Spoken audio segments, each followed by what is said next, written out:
Welcome in, everybody. Let us cook. Where's NBA season? Here we are. I already know two I'm playing. Who's in here already? Somebody's already in here. Welcome, welcome. Feel free to type in the chat so I know who the real ones are.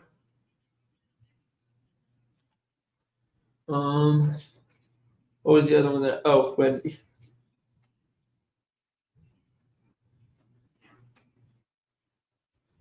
They lowered his points per game, Rob? What's up, guys? Welcome.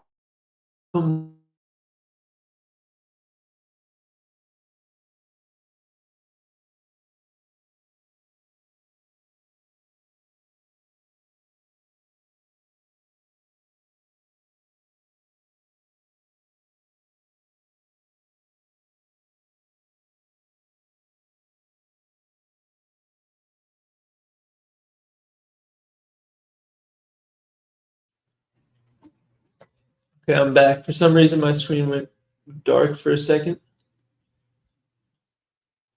Am I still good? Let me test my internet connection real quick. Yeah, it should still be fine. I don't know why it's saying I have bad connection. All right, let's get back to this. So, can I share my screen?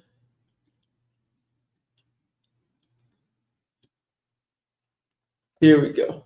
All right. These are two I'm pretty much playing for sure. I'm thinking of playing Kevin Durant. That line feels too low.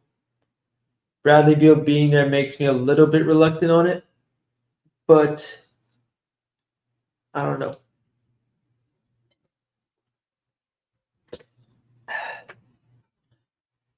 I think the key with NBA is you can kind of figure out who the budding stars are, like who's going to take a jump. Like last year, I think Anthony Edwards was pretty predictable. Shai or Shea, however you want to pronounce it, he was kind of predictable. I don't think people expected 30 points per game, but I think most people knew his 24 was too low. And I feel like that's what we're getting with Jordan Poole this season.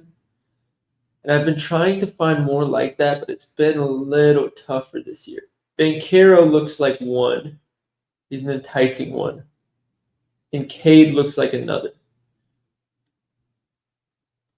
So these are the younger guys that I like.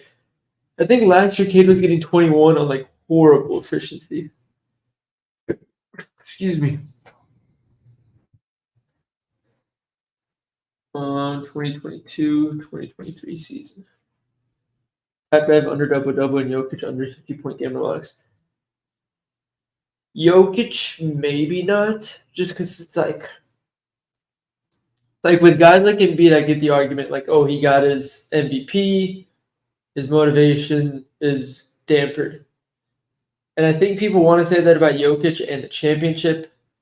However, I don't think Jokic cared about the championship. I think he literally treats this like a 9-to-5 job where he's like, all right, I have to go to work, puts up 30 points and 10 assists, and then just goes home. So we're looking at Cade here. No, did not mean to do that. Sorry, guys. Go back. So we're looking at 33 minutes a game. He had 20 points per game, 41% shooting, but only 28% three-point percentage. I think it's fair to assume that that goes up. Especially on 5 attempts a game. You're not taking 5 attempts a game. You're probably not going to continue taking 5 attempts a game if you're shooting this bad. I'd rather have Jaden Ivey, but I still think Cade Cunningham dominates usage on this team. So I think that is a good spot for him.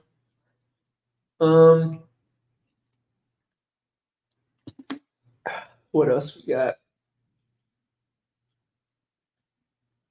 This feels low for Kyrie. Oh, wait, I remember what Kyrie prop I really liked.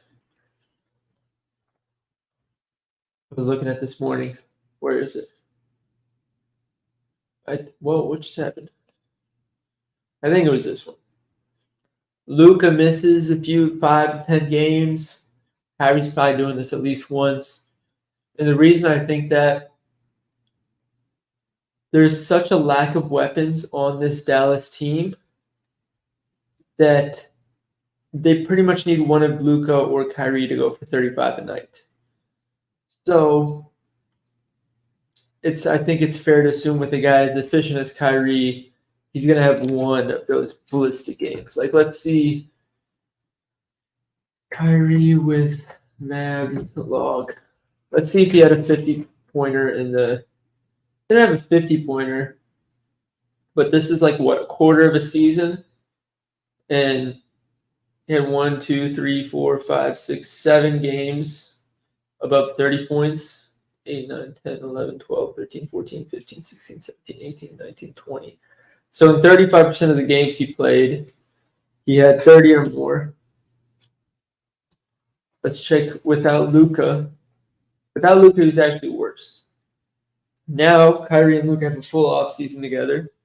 They can get their stuff going. Kyrie seems like he's in a better headspace from the interviews that we've seen so far. I like it. So let me go back to it.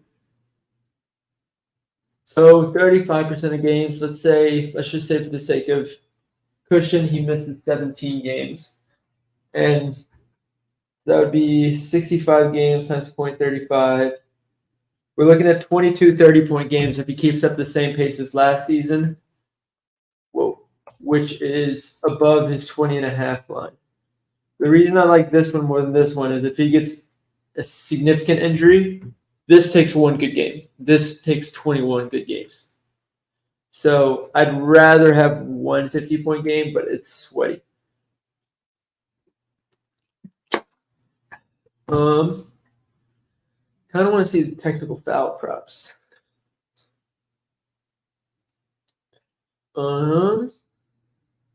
This is really funny considering 16 is like the benchmark for technical foul magnet. What else is enticing? Bobby Portis, I think, has more value than people think. Does he have a points line? He does not. Because I think with Grayson Allen gone and Drew, well, obviously Damian Lillard's going to fill up for Drew Holiday, but Portis might have to start at the 3. And if he does, Fantasy Labs. No, what are we doing here? Come on, Google, help me out.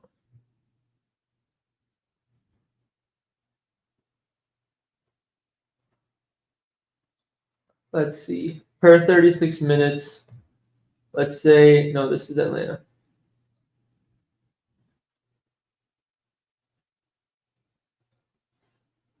Bobby, Brooke, Giannis. Oh, and Middleton. Oh, damn. I didn't think about that. I don't think Middleton's going to start at the 2. Would he?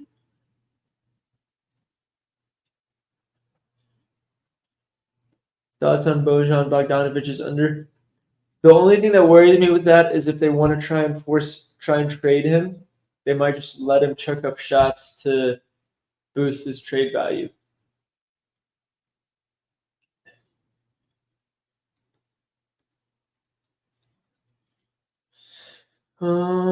Where is he? Oh, there's Bobby Portis. So Bobby Portis' rebound percentage goes down 7.29% when he's on the floor with Portis, Lopez, or when he's on the floor with Lopez and Giannis. If we look at just standard rebounds per 36 minutes, we're looking at 9.2, which is 4.26 rebounds less than his per 36 average. Oh, so maybe not that one. Let's go check double doubles.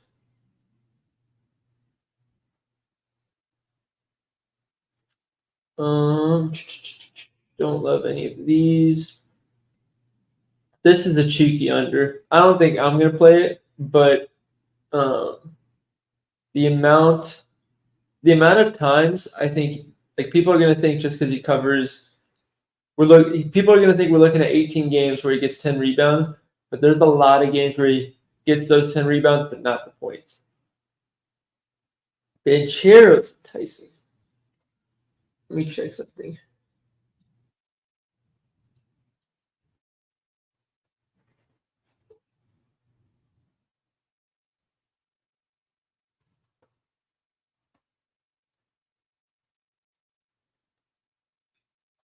I thought, for whatever reason, I thought this was going to be more games than this.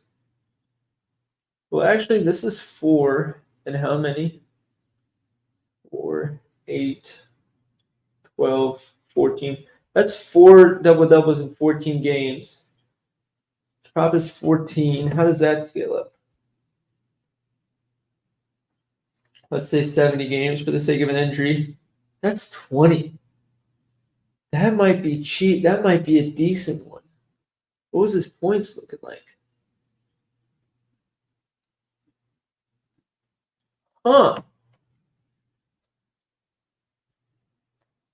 LaMelo Ball under 3.5, 4 pointers made. Dude, you'd be surprised. Like that seems like a high line, but he was at least 10 threes a game. Like he chucks them. Where's Charlotte? Come on.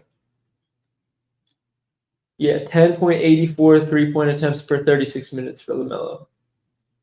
We can look at without Mason Plumlee on the court. Go Plumlee. God, I'm going to miss him, dude. I need to find my new Plumlee this year.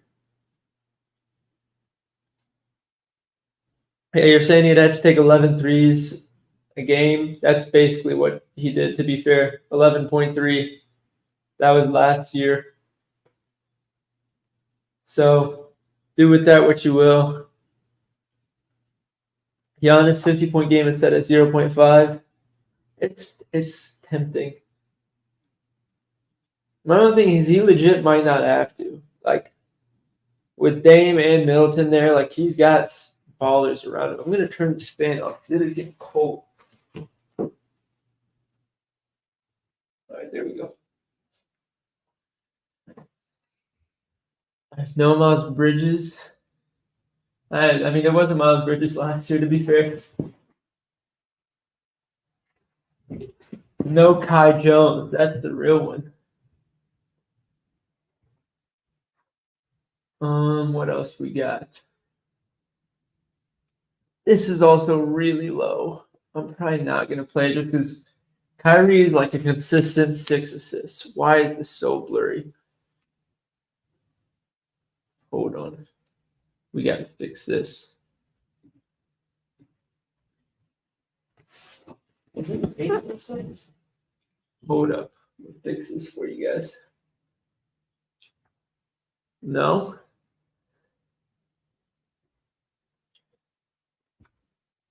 All right, we're good. You think LaMelo has that shot on this year? Dude, the Charlotte Hornets are a dumpster fire. Why does this keep getting so blurry? There we go. Yeah, the Charlotte Hornets might honestly just say, like, hey, take as many shots as you want. We really don't care. This is another tempting one.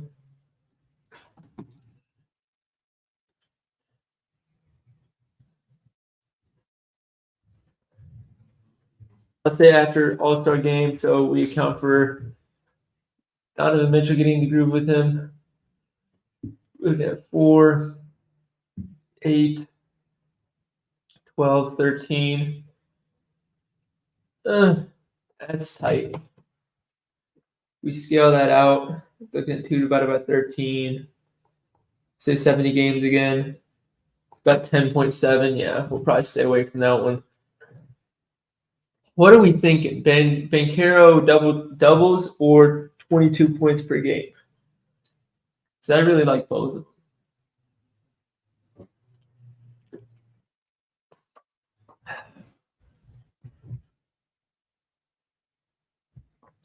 them. The reason I like the points average is better is because, like, what are the, hold on, let's see what the rules on these are.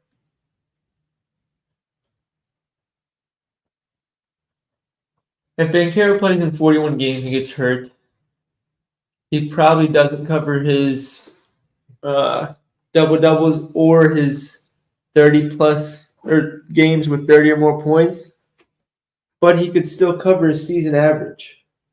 That's why I like the season average props way better.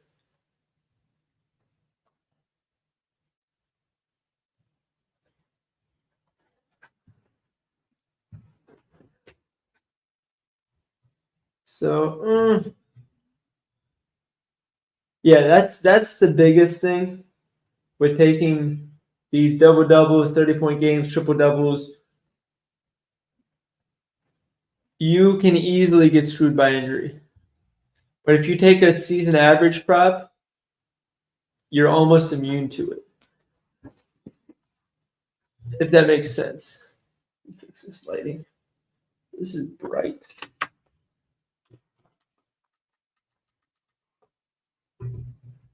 That's better. Now I'm focused again.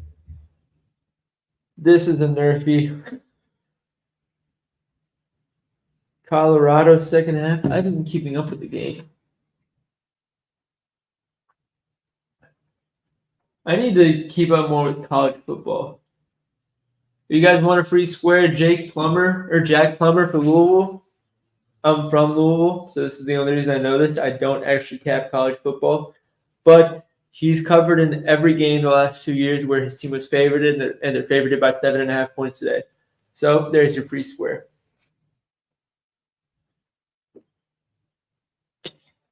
Let's see what the score is for Colorado right now.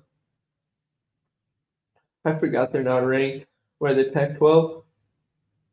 Yeah. Damn, they're up 22-0. Kansas is 11 of 14 for 159 yards. Who's got the most targets? They not track targets for college football? I'm definitely not doing anything for this then. Am I tripping? They really don't track targets? That's so whack. Yeah, forget that.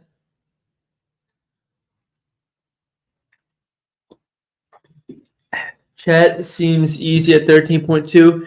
See, I want to think that, but also Shay's going to get 30. Dort's good for 10. Giddy's good for 15 to 20. So I feel like everybody around Shay is just going to take turns deciding who helps him out. Like, I think people think Chet and Wemby are the same. I think that's stupid. I think Wemby is a different tier ahead of Chet, but people just are tired. It's like the equivalent of MVP voter fatigue. That's what I think Chet being compared to Wemby is. I think people are tired of the Wemby hype, and everybody has been waiting for Chet to join Shea. When in reality, Chet is not as good as Wemby, and he's definitely not as good as Shea. Like he's more of a 2A to Giddey or 2B to Josh Giddey than a 1B to Shea Gilgeous-Alexander.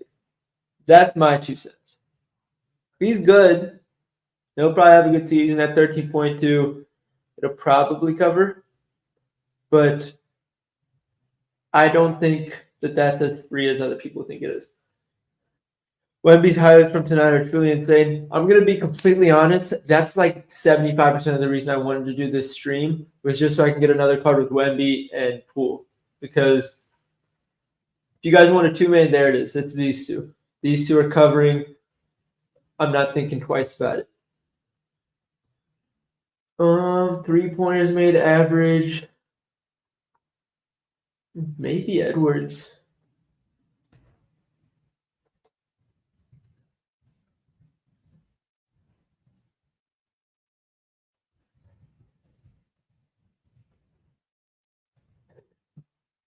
I want to see. Oh, wait, I can just check here. Actually, it's probably better. Excuse me. But no, Wemby's absolutely nuts. Check Anthony Edwards, Karl Anthony Towns. Luke Garza. Oh, now Reed's going to be healthy now. I'm not going to do that because he's not going to be on all too much. Not at least not starting all too much. Anthony Edwards, wow, 7.7 point attempts per game or per 36 minutes. Oh, let me get D'Angelo Russell off the floor.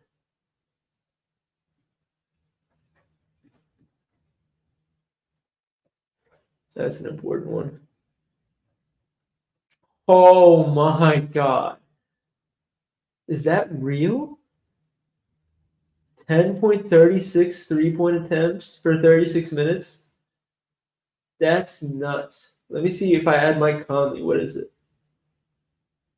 If that stays over 10 with Mike Conley in there, I'm definitely adding that to my card. Oh my God. Guys, look at this. And they're giving him to us at 2.9. That doesn't feel right. That doesn't feel right at all.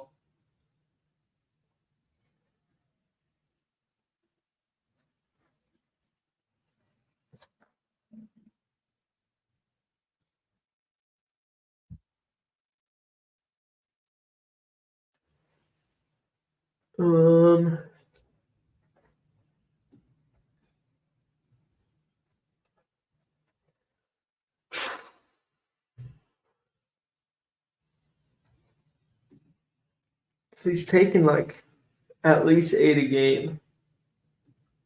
I still feel like that's just way too low. This is only 71 minutes, but still. That's so much. It's so high. In 114 minutes, 10.36 3-point attempts. Let me see if I filter without Rudy Gobert. I think he doesn't. I don't think he has too much of an impact. Still 8.51 in 250 minutes. Where's Mike Conley? Let's get him back into the mix. See how much he changes things. Zach, this is filtering for Karl-Anthony Towns being on the court. That's why. That's why I'm so impressed, because I was checking specifically to see how much of a difference Karl-Anthony Towns made. 10.5. That's still 102 minutes. That's not a great sample size, but it's not nothing. Oh, are we playing this, guys? I think we're playing that. How are we looking so far, guys? What other Cade props are there? I might take a different one. 9 30-point games.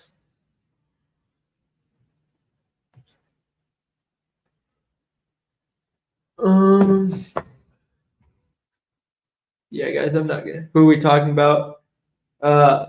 Anthony Edwards 3-pointers made. So since you just joined, we'll go over it again real quick. So with D'Angelo Russell off the court and Karl-Anthony Towns and Mike Conley on the court, in 102 minutes, he averages 10.5 3-point attempts, 3.5 3-pointers made. If you remove Mike Conley from the equation, we're looking at 8 points. So this is a bigger sample size, 250 minutes. But this is counting for before Karl-Anthony Towns got injured. So when they were still trying to figure things out and it was a mess, saw at 8.51 3-point attempts per 36 minutes, and 3.3 3-pointers made. And if we add Rudy Gobert on the court, even nicer at 10.36 3-point attempts per 36 minutes. So his line set at 2.9. I want to see, do they have this on DraftKings? NBA. Let me clear that. Oh, Jalen Waddle's line move. Let's go. We'll take that value on the NFL for those who tailed that. Where's it? NBA. Player stats, 3-pointers made, favored for the over. Why did Wembanyama's line move down? That's what doesn't make sense to me. Banchero's 21.9. Are we getting him at 21.3 here? No, we're getting 21.9 as well. What's Cade? 21.7. Getting at 21.4. I know I talked about, do you ever look at the FanDuel lines for future average? I honestly didn't even know that FanDuel offered that.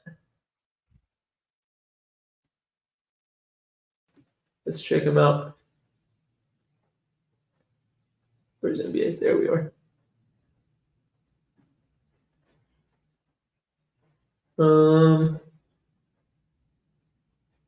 I don't think they have the. Oh, I see what you're saying. So we can go. Wait, I'm confused. Oh, so for Banchero, we'd want this one. Oh, minus 170 for Banchero.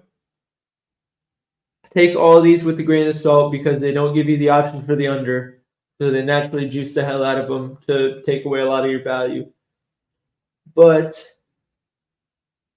that's enticing. That makes no sense considering Banchero's line should be higher than Cade's.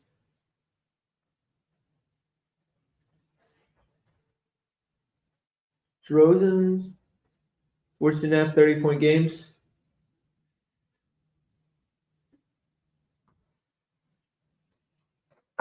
I want to say I like it. My only thing is, I think this is kind of, but I think even Vucevic said it in an interview. This is their last season. Like, this is their last chance to do something before they just take everything apart. And I kind of think they just say, all right, we're going to make Zach LaVine our centerpiece and run the offense through him. I don't think they should, but knowing how invested they are into him, it wouldn't surprise me. But I don't think Chicago's actually going to be a contender or like any sort of threat this year. But I wouldn't be surprised if that's their thought process.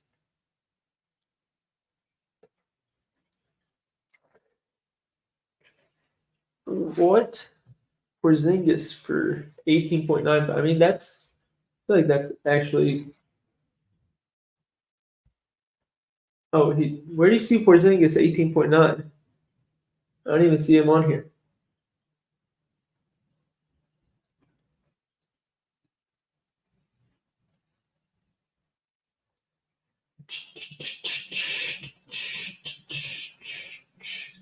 Tyler Hero.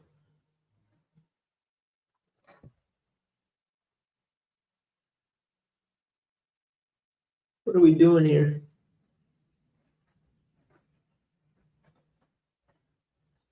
Yeah, I don't know why Cade Cunningham is. Oh wait, actually no, this makes sense. I was tripping. This makes sense. I was confused why these are the odds that they are. That makes a lot of sense. I want to see if Kevin Durant is here.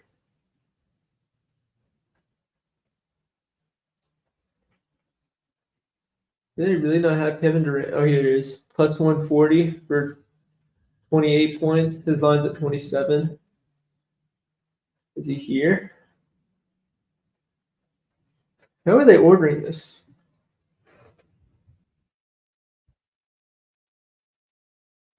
Oh, they don't even have it. Oh, here he is. Minus 250. So that line is probably where it should be. Let's check assists per game. Underdog has him up. Honestly, for me, the Washington Wizards are Jordan Poole or nothing. Let's just watch Jordan Poole highlights real quick. He's really that guy.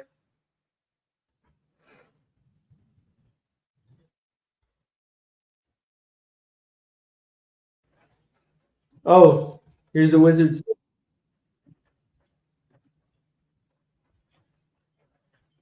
There's Tyus Jones. It's up Jordan Poole.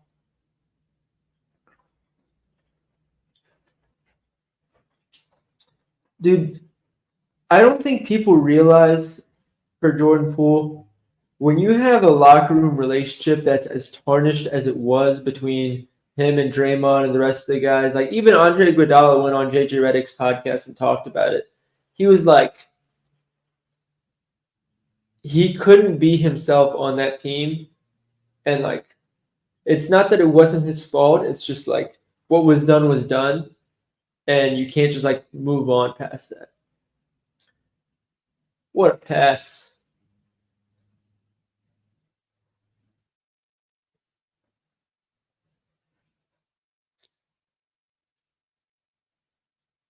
He looks so much more comfortable, and he's just good, dude. Like he is good at basketball. I think people it's impossible for a scoring guard to thrive with Steph and Clay as well. That's true, and I think I just realized I had a video for Poole that I never posted on YouTube. Or I posted to TikTok, but it was a new TikTok I didn't promote yet. But you're in an offense that's whole identity is being as unselfish as possible and moving off the ball when he's an on-ball dominant guard. And the offense runs a lot through Draymond, even when Steph isn't on the court. So let's just keep the preseason clips rolling. So even when Jordan Poole is like Steph's not on the floor, you can go to work. It's like you can't really go to work. Washington has basically told him, "Hey, you do your thing. This is your offense." And like, so if that's the case, dude, he's gonna go crazy. Tyrese's assist line is at 9.9. He averaged 10.4 last year, and with the addition of Obi, I think that only goes up. Honestly, I've been thinking about that a lot, but I don't think we can discount how high a 9.9 assist line is. Like, I talked at the start how for points you can target those young guys that are like, it's very obvious that they're about to blow up. Last year was Shea and Anthony Edwards. Like, maybe people were surprised how much they blew up, but I don't think anybody was surprised that they blew up. I think Tyrese, in terms of as a facilitator, has already blown up. So that line may hit. Like I still think it does. I just don't think that it's a bad line per se. Like Jordan Poole at 24.4 points, I think that is a bad line. By the way, since we're watching this clip, oh, my screen has not been shared. There we go. I think the Magic are a very big sleeper out of the East. I think the Magic might be very good. Not very good. I think they'll be like a sneaky 6 seed.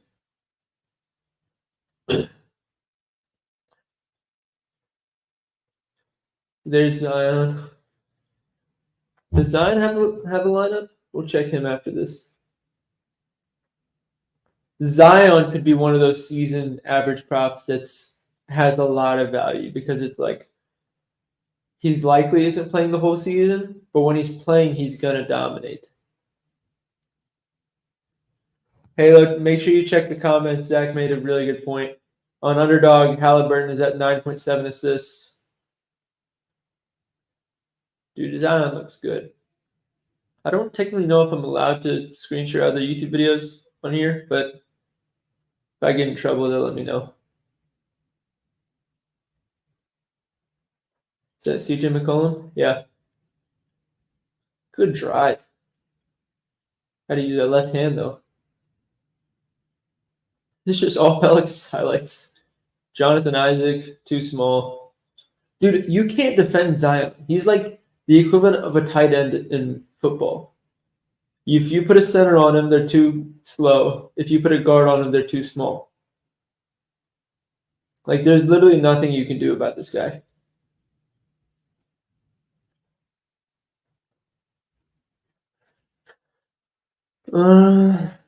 No stitching chat.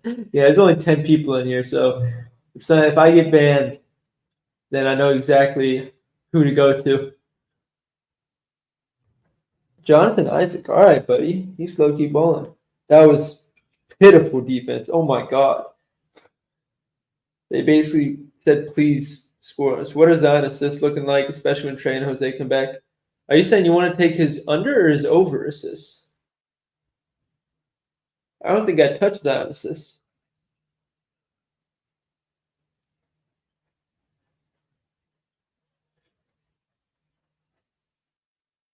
I know what to check. Here's my mouse. Here we are.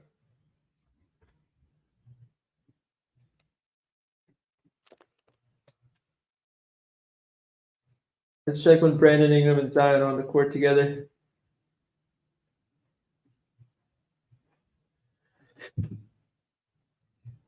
Zion averages 26.31 points per 36 minutes.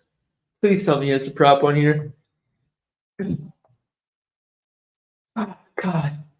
Of course they don't. Soft, guys. Please just bless us with the full season of Zion being healthy. Dude, I hope. I love watching Zion play. Tyus Jones assists. They don't have Trey Jones assists on the board. That would be annoying. I know another one I want to check.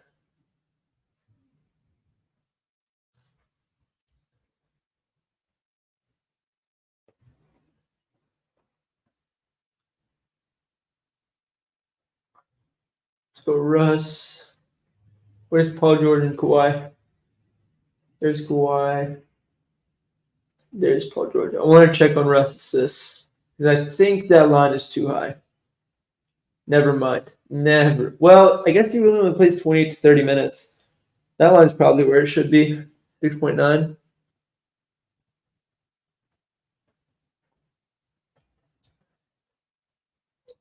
Zion kickouts when Trey got the minutes he deserved were too strong. He said Trey's the best shooter in the NBA. I mean, yeah, but it's also like, okay, so the best way I can put this is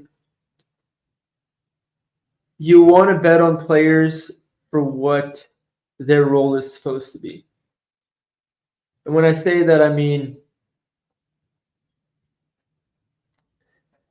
even if there's value in a line, you should probably still take it. That's not what I'm saying. Even if there's value in a line, when that's not what their purpose on the court is, it's more volatile. So, like, you can bet on Giannis assists for a game, but for a season, you know that he's going to be in there to score as much as possible.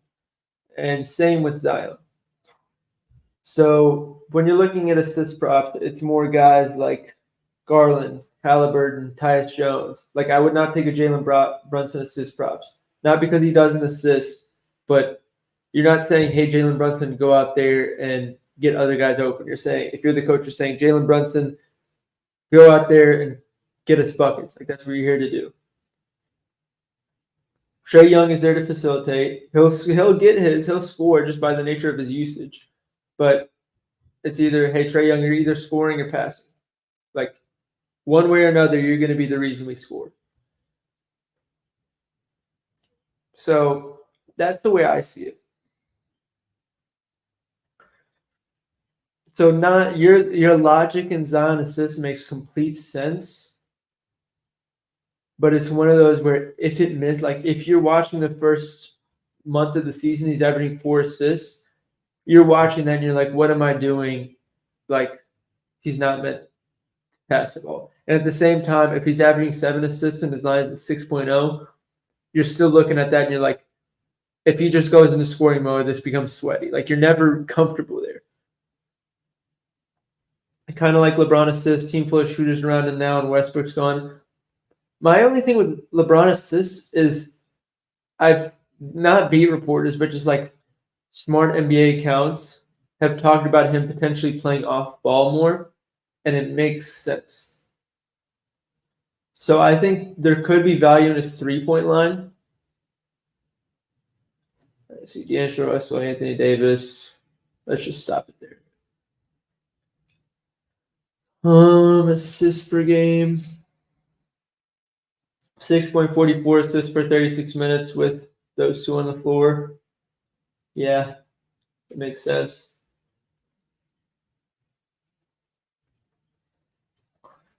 Devin Booker could be a good one because he's going to have to take over. I know we just talked about players like you're expecting Devin Booker to be on the floor to score, but Devin Booker might like legitimately be the point guard of this team. I'm probably going to stay away from it, but I'm just curious. Chris Paul off and Kevin Durant on the court.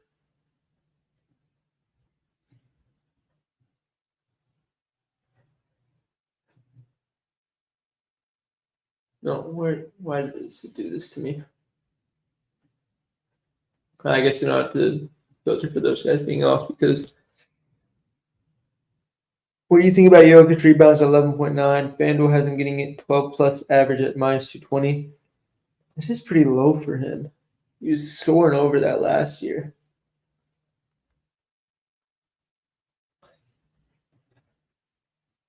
Holy, oh, it's 12-minute sample size. My God, I was about to say. I was like 13 assists for 36 minutes. Oh my God. 7. Oh no, that's 7.67 assists per 36 minutes. Beal's coming in. It's probably going to lower that. Beal, honestly, I don't think I think it's more likely that Booker is the main ball handler over Beal, but they could surprise us.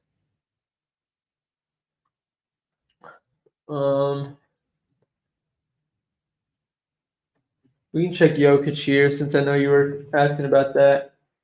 Yeah, it's 11.8 on DraftKings. And honestly, since DraftKings is offering overs and unders, I find them way more reliable.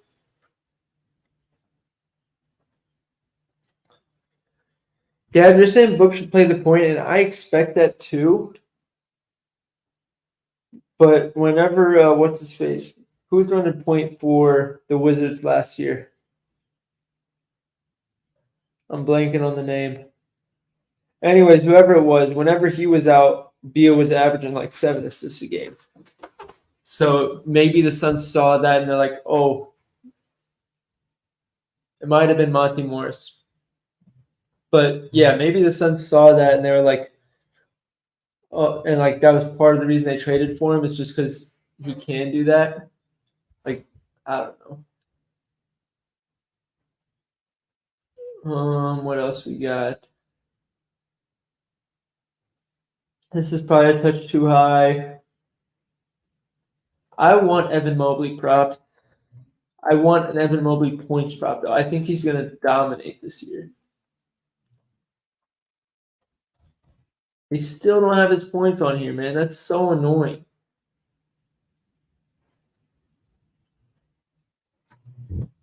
They don't have him on here either. Jesus. Lazy. Let's see what FanDuel has for his 10 plus rebounds. Wait. Oh, that's Jalen Duren. Oh, I thought that said Jalen Brunson. I was like, this might be the worst line I've ever seen. Jesus. They don't even have Mobley rebounds on here. What is going on? 9.1 on DK.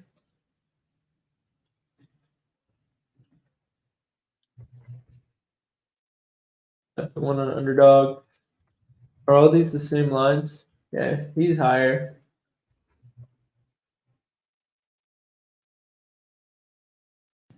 Dang.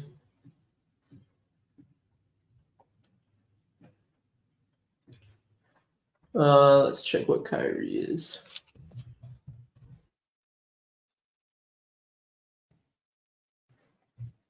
Cade, Paolo, and Wemby.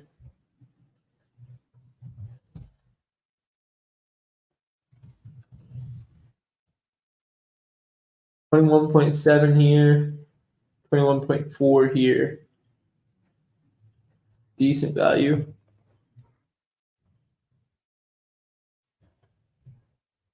Paolo's the same. Am I forgetting one? Wemby. Yeah, that does surprise me. Wemby's good, man. Wemby is really good.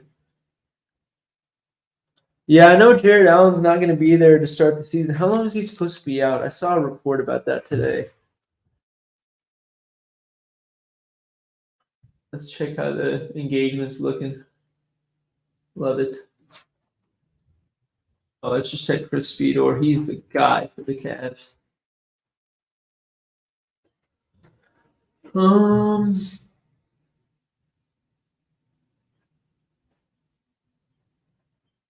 Oh, Dean Wade's gonna be back. Oh, wait. Let me check something.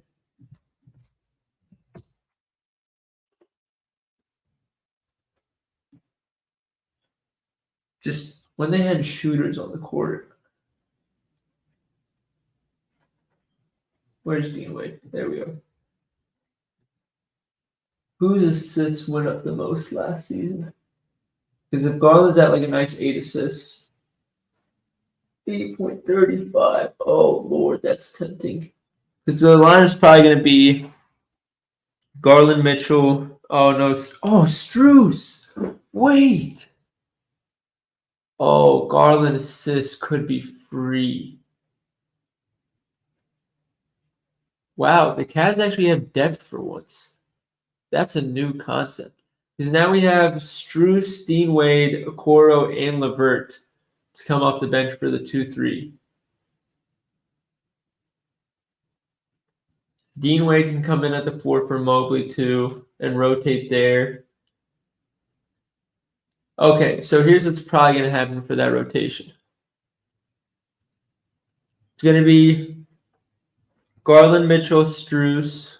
I'm going to move this camera down. So I'm not like. All right, this is better. I think. Yeah. So it's going to be Garland, Mitchell, Strus, Mobley, Jared Allen. Jared Allen's going to come out. Mobley's going to go to the 5. Dean Wade's going to come in at the 4. LeVert's going to sub in for Mitchell. Okoro's going to come in for Strus. Garland's going to stay on the court with Mobley. And then after a few more minutes, Jared Allen's going to come back in for Mobley. Mitchell's going to go back in for Garland at the 1 and run the offense. I think Ricky Rubio's gone. I can't remember.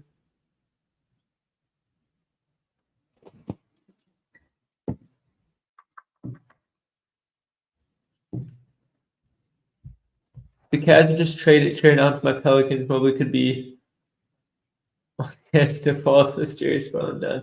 I will say Evan Mobley does not screen as well as Jared Allen does. So Jared Allen is actually more important. Even though he's not scoring a lot, he's more important to that offense than people realize.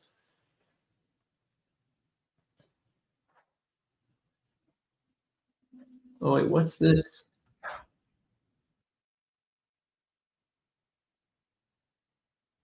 Wait. Like, nobody set the screen for Garland. What? It just hands him off. Is this a 2-3 zone? No. They switch. He just leaves him. Well, yeah, no shit, he's going to be open.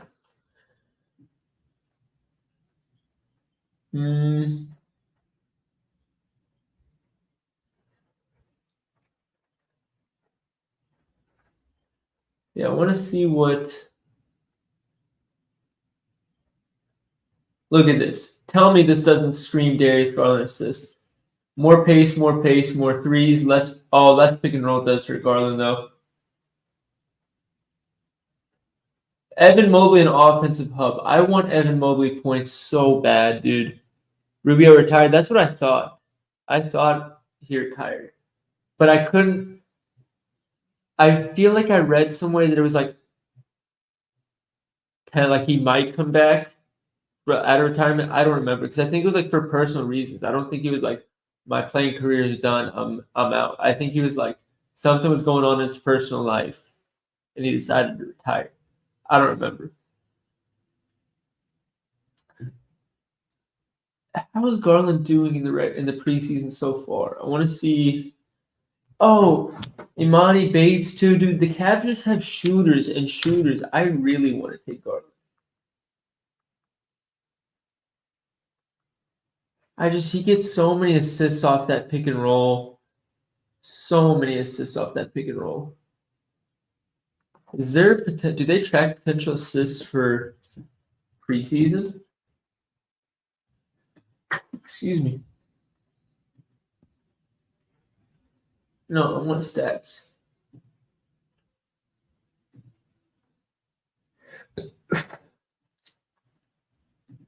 Tracking, passing. Oh, I think they do. No, they don't. Oh, that was depressing. Okay, we can still go look at his normal stats. I just want to see Cleveland in general.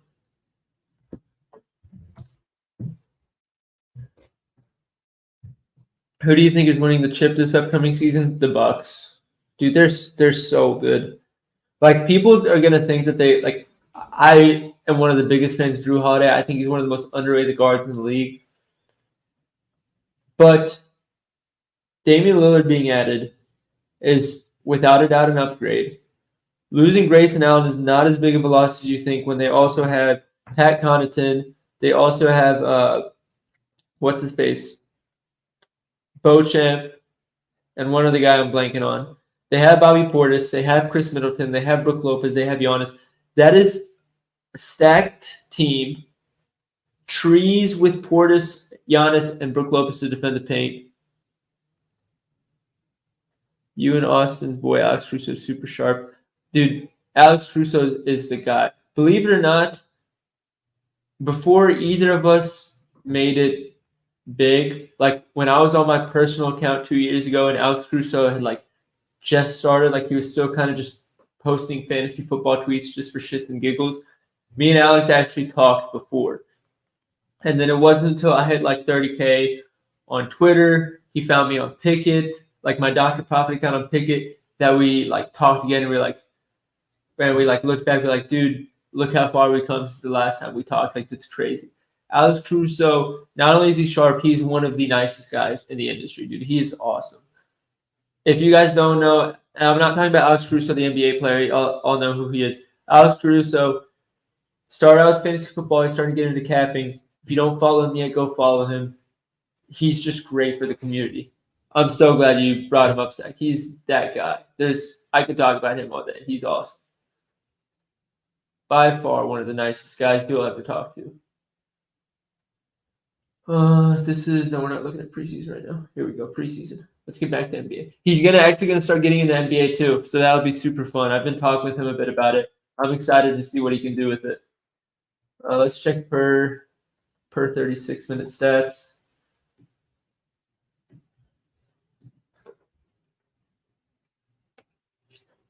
Hell yeah, you can see the dedication to the craft through his tweets. He's like, not only is he smart and like obviously does the work, but he's like,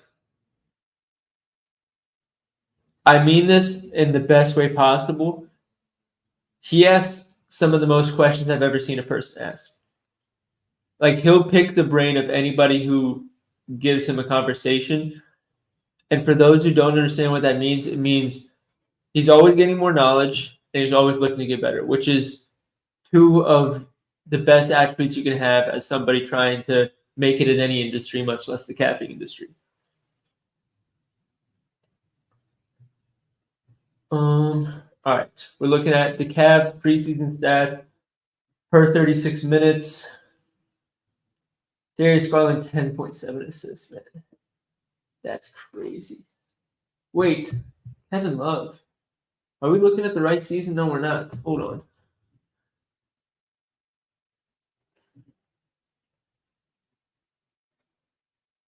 Darius Garland, 4.3 assists. How many minutes did he play?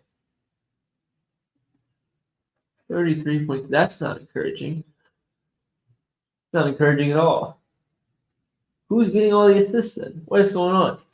Ty Jerome, 9 points. Oh, Ty Jerome's nice. He can shoot. I forgot it. There's so many shooters on the team now. We've never had this. I'm a Caps fan. We've never had this many shooters. Like last year, the reason we lost in the playoffs was because we didn't have any shooters. Now it feels like that's all we have. LeVert, he can shoot. Ty Jerome, he can shoot. Isaac Okoro developed a shot late in the season. He's nice from the corner. Max Strus, he can shoot. Georges Niang, he can shoot. Dean Wade, he's healthy now. He can shoot. Imani Bates, he can shoot. Like, that's 7, like, and this isn't 7 like Steph Curry's that like need the ball. This is 7 like role players. Like, you're Donovan Mitchell and Darius Garland are driving and kicking the ball to dudes who are just waiting for that open shot. That offense is actually very well constructed now. The only thing that I'm worried about for the Cavs is having a good wing defender to defend guys like Kawhi. But I mean, every team has trouble defending Kawhi. Lukey, I appreciate you, man. It's every now and then I like get in my head, I'm like, man, I've hit a wall. Like, not as many people are tailing this, that, and the other thing. And then I'll have one big day and I see everybody that was tailing in the comments and my DMs. It's still like, I love those reminders are always super refreshing to see. I appreciate that. Andrew said too many people in his fantasy league have Alex's notifications on. Alex's engagement is nuts, man. Like, me and Austin, we thought our engagement was like really good, and we thought like we were like had some of the best engagement on Twitter, and then Alex Caruso came in and we're like, yeah, we're done. Like, that's the new standard. Thoughts on Okoro? Will his offensive game ever evolve at this point? Yeah. Okoro was really good at the end of last season. Like, we can pull it up post All-Star.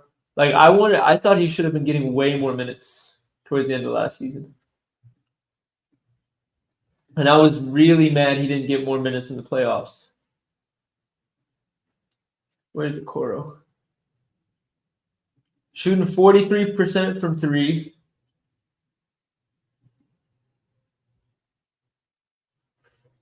Where's points? Am I tripping? Oh, here we go. 10.5 points per 36 minutes. 3.2 rebounds, 1.7 assists, 1.2 steals, 0.4 blocks. Like, that's solid. Like, he's the 5th option at the court at every time he's on the court. And he's averaging 10.5 points per 36 minutes. That's not bad. And Lord knows the Cavs needed a guy shooting above 40% on the field for those catch-and-shoot ones.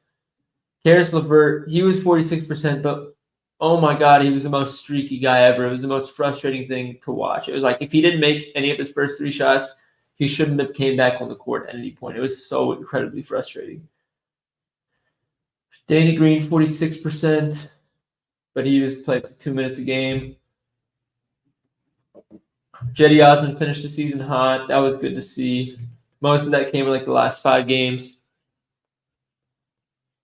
You, Austin, and Alex helped me cash a parlay, $10 to win $400 last Sunday. We love to see that, man. That's exactly what we're here for. I'm a Suns fan, so I can't wait to watch the super team we're building. I'm a little reluctant on the Suns, I'm not going to lie. I will say some of their offseason ads, like Bates Diop and Bobo, and there's one more I can't remember that I really like. They've made me like them a little bit more. But I just feel like the pieces they have a lot of good pieces. I don't know how well they fit. That's my concern with them. So it'll be interesting. Part of that might also be just that Monty Williams wasn't the greatest coach. So a new coach being in there might change my perspective on them. But I'm kind of walking into the season with an open mind on them. I may or may not have made a bet with one of my friends that they wouldn't make the Western Conference Finals. That was more so just the fact that I don't think people realize how difficult it is to make the Western Conference Finals. Like, it's not just like a 50-50 bet. Like, the odds are pretty much stacked against every team to do so. Got to stay healthy or we're screwed, or they're screwed. Assuming you're talking about the Cavs, dude, there's depth for once. Like, obviously, if Garland, Mitchell, or Mobley go down, like, we're kind of screwed. But, like, last year, like, let's say LeVert went down, then we had, we're talking about the Suns? Yeah. It depends the offense you run, because if you run the same offense you did last year when Chris Paul wasn't on the court, where you were basically like, all right, Devin Booker and Kevin Durant, you go to work, everybody else just try and pick up the slack if they're missing the shots, then you'll be fine. Because if Kevin Durant goes down, Devin Booker and Bradley Beal are still going to dominate shots. And you just need at least two of them, and you can win most of your games. We got too many guys that are going to want the ball in their hands. Could be scary. It's less that there's too many guys that want the ball. Like, I think they're all unselfish enough to get each other involved. I just think, like, they're all scorers, obviously, which is fine when you have a guy like Chris Paul to organize everybody else for you. Like, Chris Paul will say, we're going to get the ball to Kevin Durant. I'll do what I can to get the ball to Kevin Durant, and I'll situate all the other three guys to make sure everybody's in position, everybody's on the same page. When you just have three guys that are like, all right, if I get the ball, I'm better than my defender, I'm going to go score. The other four guys don't actually know whether you're going 1v1 and they should just leave you to ISO or if they should move so you can find them. Like, they don't even know. Like, think about it this way. When I'm over hooping at LA Fitness and there's one guy who's clearly nicer than everybody else in the court, we're getting the ball to him. We're all sitting around the three-point line. We're letting him go to work. And then if he decides that he wants to pass the ball, we're all going to be surprised once he kicks it out to us and probably all missing our shot. That's kind of the situation you're seeing in the Suns. Because it's like if you're playing with LeBron, LeBron's obviously better than the guy he's going against. He's going to look to score. But you also know that he's looking for you. If you make a good cut, he will find you. You don't know that the same thing's going to happen with Kevin Durant, Devin Booker, and Bradley Beal. I just don't think it fits. They don't have one guy to get everybody else in order. I just need my Wolves to win a playoff series. Probably not, my friend. I'm going to be completely honest. Book and KD had some of the best playoff performance I've ever seen against the Nuggets. Here's the thing, though. They both of them had historic performances, and they were still barely winning those games. Like, they were winning by like 5 to 10 points. Like, they weren't wiping the floor. So if you need two historic performances back-to-back to steal 2 games in the playoffs, you're asking for a lot. No, they just started playing together, but like I'm saying, they're both fairly just get the ball to me, and I'm going to go to work. So it's not like the chemistry had to be there. So I don't know. That's my 2 cents. But that's just a long spiel. Maybe we don't go Darius Garland assist. That 4.3 or whatever, I mean, it is the preseason. But damn, I did not enjoy that. Excuse me. Who's scoring in the preseason? Garland averaged 24. That's nice. Especially since he isn't even 100% right now. That's nice. This is last year again. What am I doing?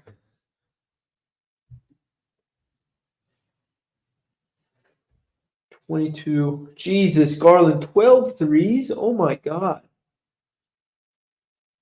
This is only 33 minutes, but still.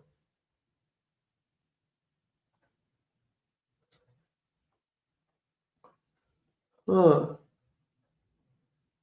Dude, Evan Mobley, dude, if they're going to put his line like 17.5 once it comes out, and I'm just going to smash it. Part of us will wait until they put Mobley on the board to actually post a card. Because, like, I really want that.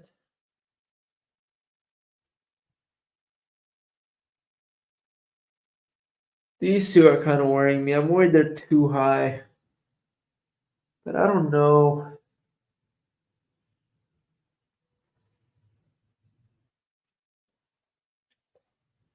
Huh. Let's check what's their face? Orlando. Preseason. Finkera 16.3. He is coming off the USA. Okay. That's tough. He's coming off he played with USA in the summer, so he might start with a lighter load.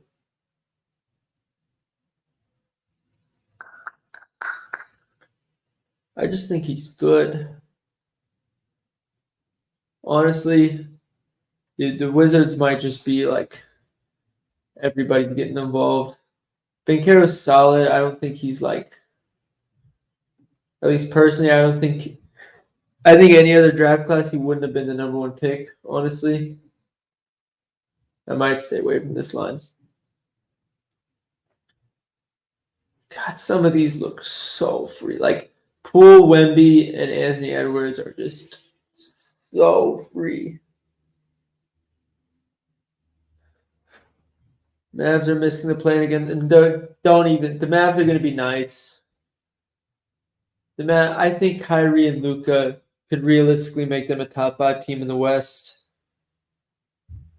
I think they just to have to get your team situated when you're basically in a war to try and get into the playoffs. It's like it's a recipe for disaster, and they probably made the best draft choice they could have made to shore up the defense on the interior. I actually really like what they have put together. Luka over 13.5 technical fouls. I'm no technical foul sharp. I'll take your word for that one, honestly. Thunder looking deadly this year? I don't know. I'm very indifferent about the Thunder. I'm very indifferent about the Thunder. I can't decide what to make of them yet because assuming fully healthy teams here are the teams that are better than Clippers, Lakers, Nuggets, Grizzlies, Warriors. Definitely missing some teams. Let me just scroll through. Not Minnesota. Sacramento. I think Keegan Murray's going to have a good season. Pelicans for sure.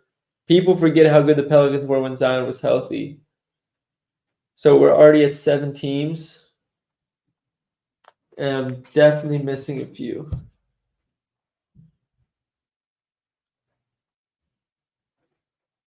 Oh, I think the Mavs are going to be better than OKC.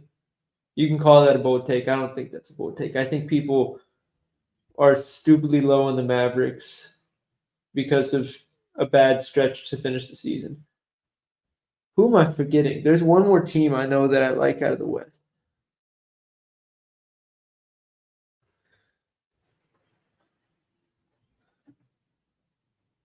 Let's check.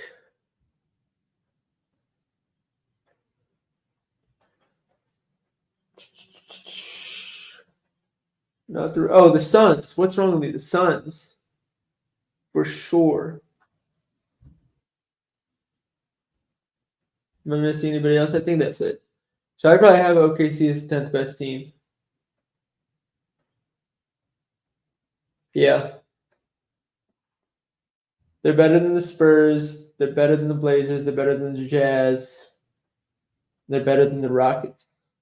So they're behind 9 teams ahead of 4. I'm missing one. Who am I missing? The Timberwolves. Are they better than the Timberwolves? I actually don't think that they're better than the Timberwolves. So, yeah, I still think OKC is the 11th best team. Mavs got the worst 3-10 in the West other than the Spurs, Rockets, and Blazers. Like I said, when you just traded for not only did you just trade for a superstar and you have to figure out how to match him with your ball dominant Luka Doncic, but you also traded all your normal support players. So you basically made a whole offseason revamping at the end of the season when you're in a war for playoff contention. That was always going to end badly. Like that should have surprised no one. So I'm dismissing that. Like, I forgot I had Skittles here. Like Kyrie looks calm for the first time in a while. Let's put on some Kyrie highlights. It seems like you guys forgot how good Kyrie is. Because Kyrie's crazy.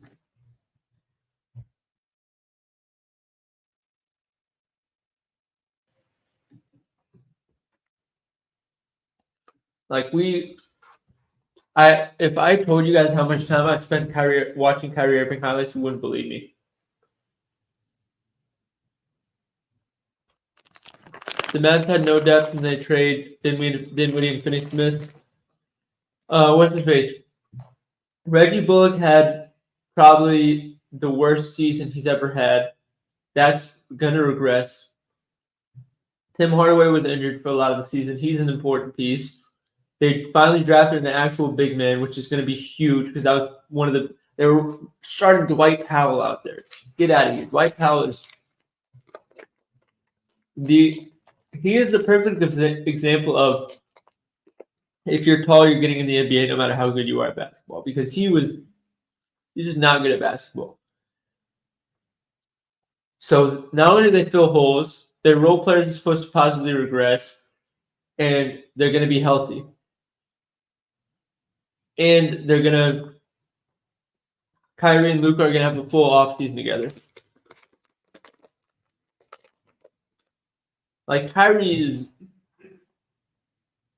when Kyrie is comfortable, he's a problem.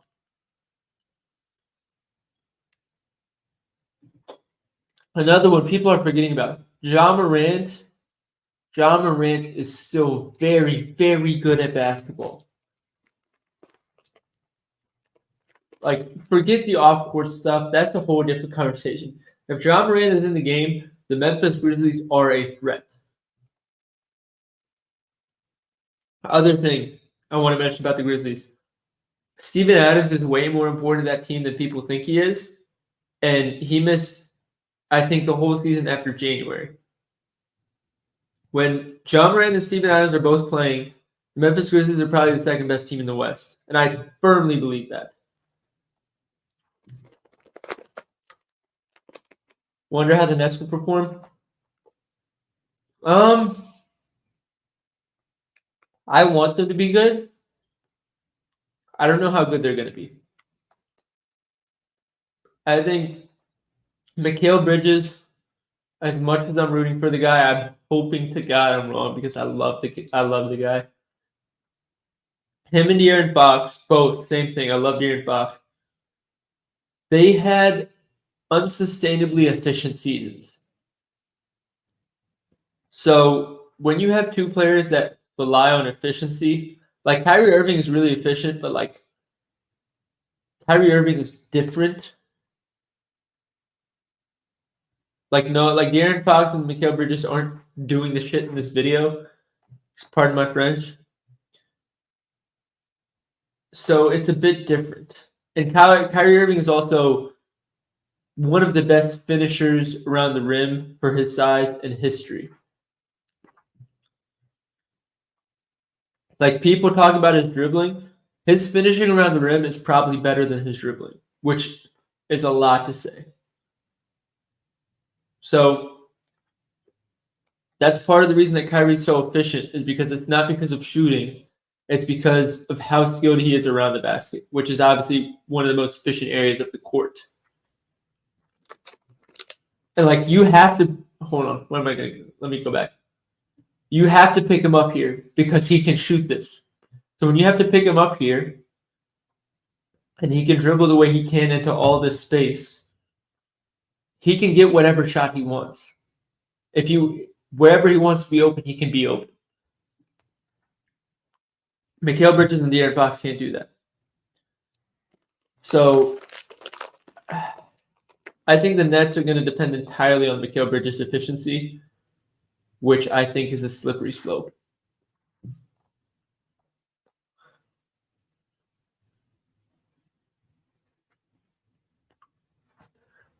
No, Fox is nice, but think about how many times Fox was basically mute for 3 quarters and then went off in the 4th quarter. He's got that dog in him, but there's a reason he was on mute for 3 quarters. Fox can get a bucket whenever he wants. He's not an automatic bucket. There's a difference. Kyrie's an automatic bucket. Kevin Durant, automatic bucket. Who else do I think is an automatic bucket?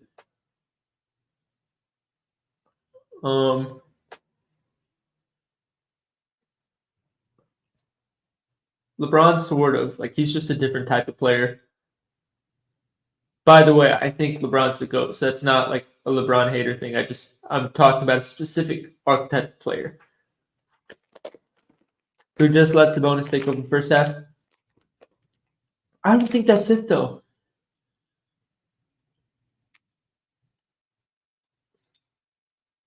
Like, the way they ran their offense, it was more about what is the defense giving him than what their game plan was. Like, they just run pick and roll.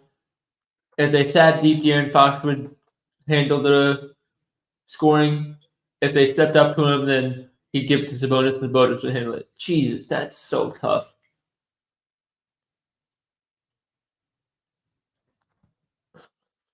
Al Horford in the corner, like, hey, pass me the ball.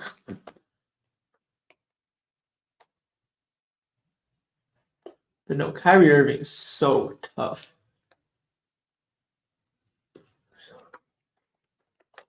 My favorite move of all time to watch. Oh, Booker's an automatic bucket. I'll give you that. Then you guys say Jason Tatum. Jason Tatum is not an automatic bucket. Get out of here. Who else? God, dude. Oh my God. I'm forgetting so many players right now. Let's play a game. You guys give me players in the chat, and I'll tell you whether they're an automatic bucket or not.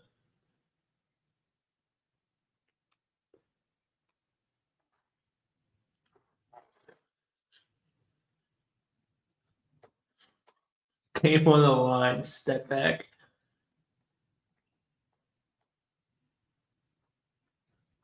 Kawhi's an automatic bucket. Now he is. He hasn't always been like that. November to December, Zion. Not yet. He can be. I don't think he's there yet. Dame is an automatic bucket. Ooh. Actually,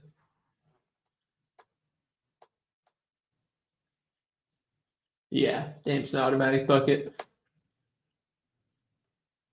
So it's Steph. Donovan Mitchell is an automatic bucket. He is. I don't know. I don't want to say he's disrespected, but it's like, I don't think people realize how good Donovan Mitchell actually is. I was saying this before he ever went to the Caps, so it's not Caps bias. Donovan Mitchell is solid. Look at that dunking and pointing at your bench. That's crazy. This is my favorite move of all time. Harden step back Hezzy, getting a double team and then shooting it over Steven Adams. That's so tough. Nobody else is doing that. Watch this again. Double. Ooh, Hezzy. Tween. Bro, that's so tough. I don't care if that's a travel 10 years ago. It's not a travel now. Jokic is not an automatic bucket, but I'm trying to figure out how to word this without contradicting myself.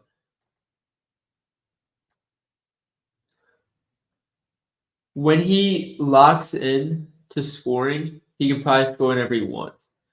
But it's not like if you get the ball to Jokic, you're expecting him to score. I hope that makes sense. Like, if you get the ball to Kyrie, you're like, all right, what is he going to do to put this ball in the basket? Jokic isn't always looking to do that. Like, even when he's dominating scoring 40 points a game, it's still not, all right, get the ball to Jokic and everybody get out of the way. DeRozan.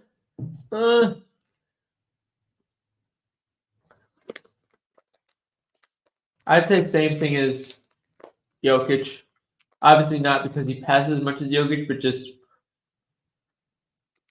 sometimes he gets in moods where everything is just automatic, and then sometimes he's just super passive, and I don't know why.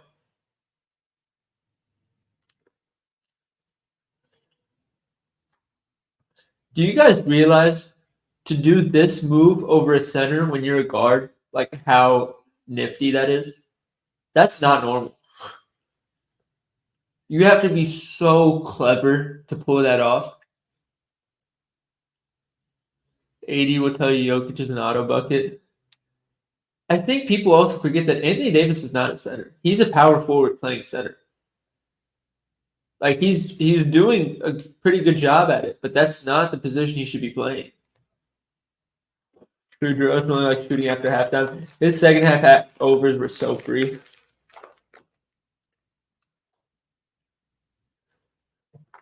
Who does that, man?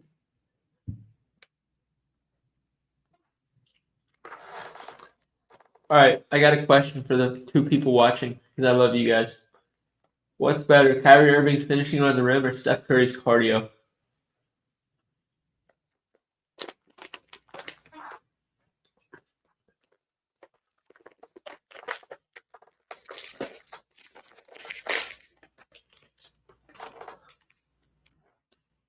Kyrie 100%?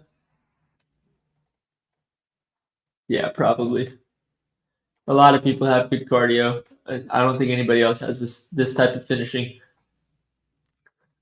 Actually, hot take, Steph's cardio is better than his shooting. Like, that's how crazy his cardio is. I remember watching this. I was so mad watching this. At this point of the game, this is first the Cavs in the play tournament. I think we bet on his under this game actually. And in the first half, he was 7 for 7. We were already mad. We were like, you know what? We can live with this. Like, we're off pace, but he's only taking 7 shots. He's not going to do that again. And then he pulled this shit off to finish the second half to go 8 for 8. And I was like, all right, what more can we do here?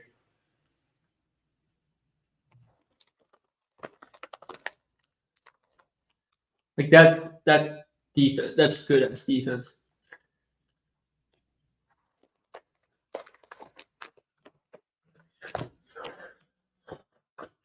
That's so funny.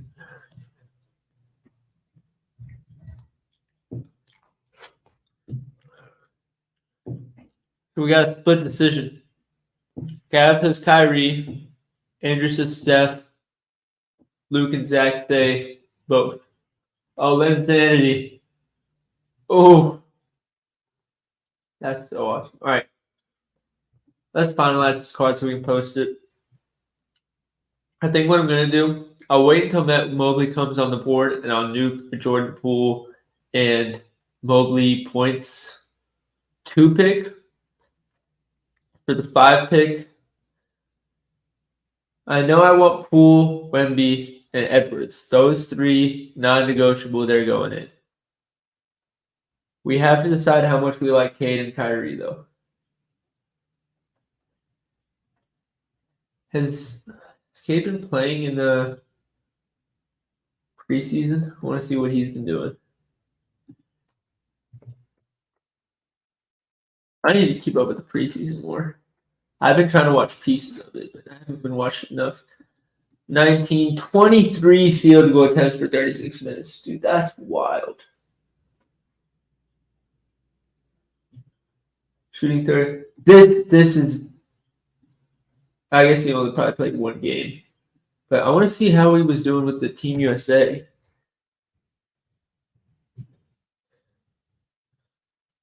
Because if he was knocking down threes, we're definitely taking that line.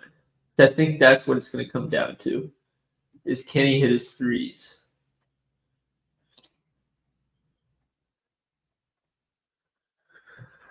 Here we go.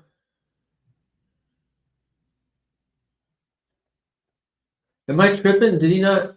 I could have sworn I was reading reports about him playing for Team USA. Did I make that up? I guess I did. How many 3-pointers was Edwards taking? Let's check preparation. Yeah, it looks like Cade wasn't playing. That's annoying. Can I not see 3-point attempts for Anthony Edwards? I want to see what he was trying to do. Here we go. Okay, never mind. It won't let me. So I guess, okay, Cade didn't play for Team USA. I could have sworn I saw like some report that was saying Cade, wait. Versus Team USA. Hold on. Cade not American? Y'all are confusing me.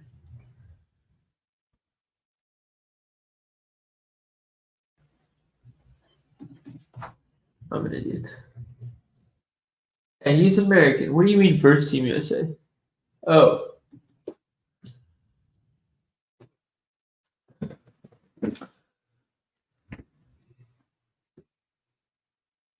This was August 8th.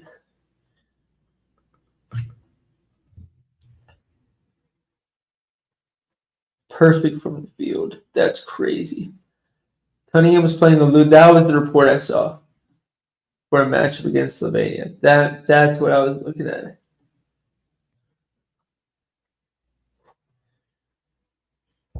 Jalen Duren's also nice. Cade routinely found Duren with alley-oops and drop-off passes for easy layups. That makes me want to take Cade's assist now.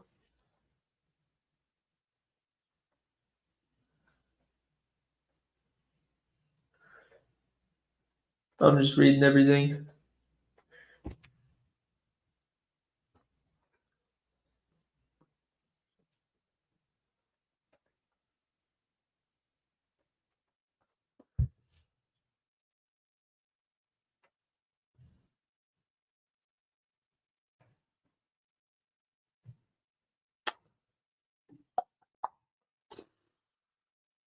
Is there videos? Yeah. I want to see how he actually looked. Where, like, what his tendencies were. What is going on here? Oh, here we go.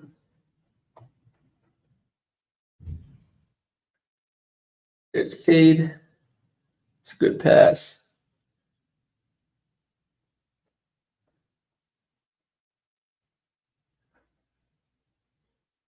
It's a great move. Alley.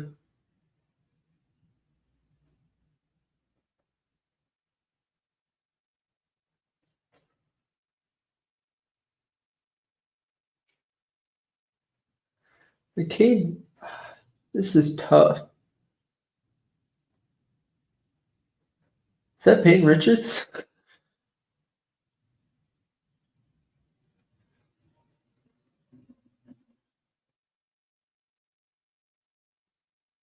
It's a great dude. He plays the game at his own pace, and I love that.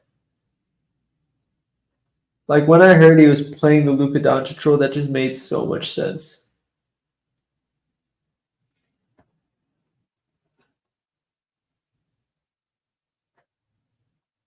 Halliburton's shot is so ugly. I don't know how he shoots so well. It's Brunson, Bridges, Ingram, Hort.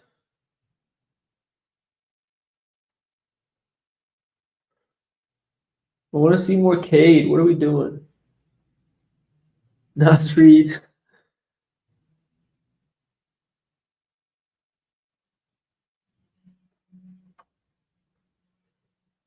Thank you. Oh, that reminds me. Somebody was asking me why I took off Banchero.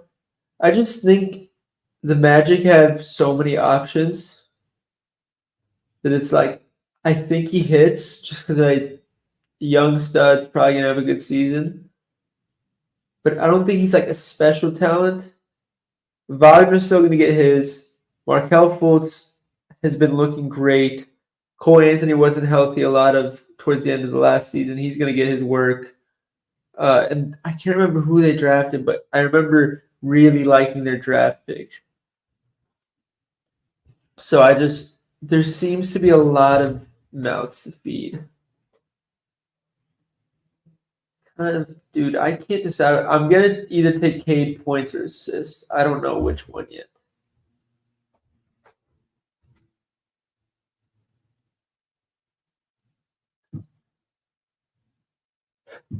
He just looks good.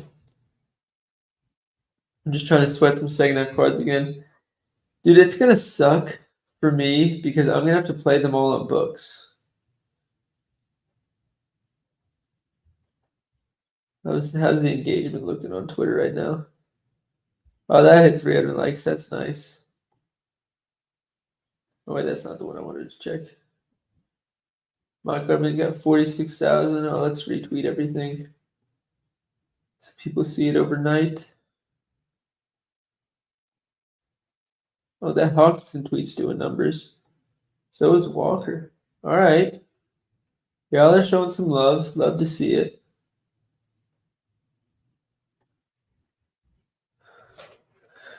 Wendell Carter cooked my preseason Pelicans. Wendell Carter's good, man.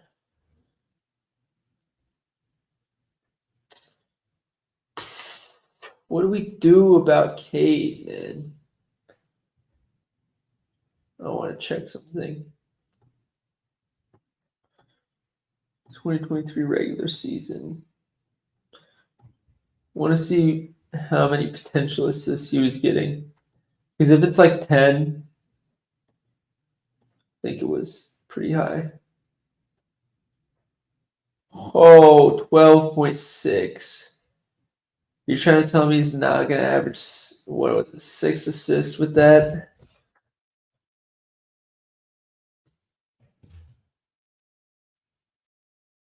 $6.2. Guys, that feels really free.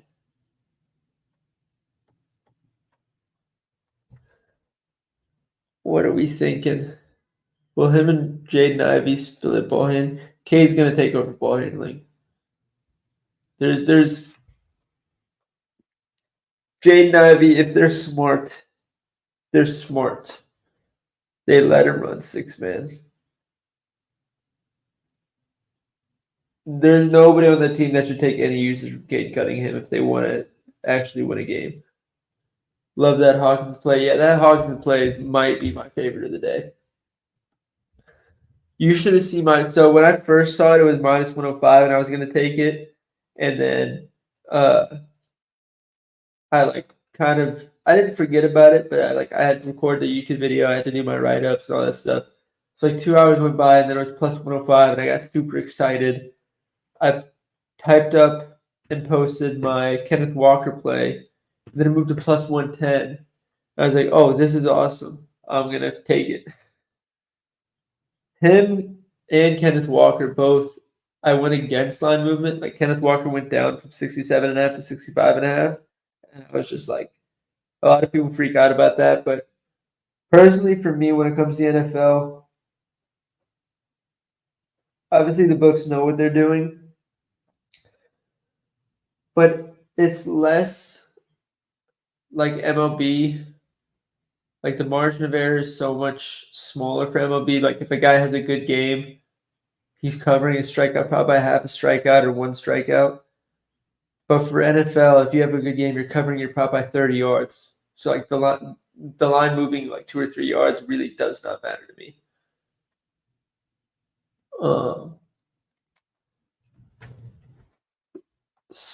What do we think? Do we think Cade at 6 point? It's either Cade assists or Cade points. I'm kind of leaning assists. I started the show at points. I'm kind of leaning assists now. Not gonna lie to you guys. and not have his assists on. Oh no, that I'm looking at rebounds. That's why. 6.2 on DraftKings. What is he on FanDuel?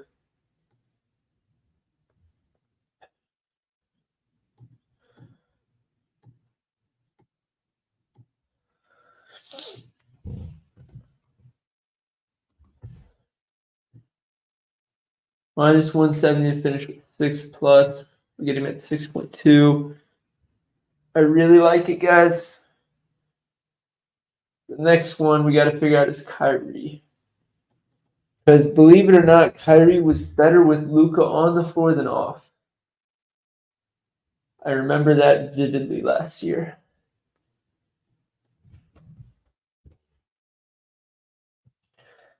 Dallas, Luka, and where did Christian Wood go again? I forget. Did he go to LA? I forget. If he went to LA, things get interesting. Kyrie, 24.5 points per 36 with Luka on the floor. Why did I think that was 28?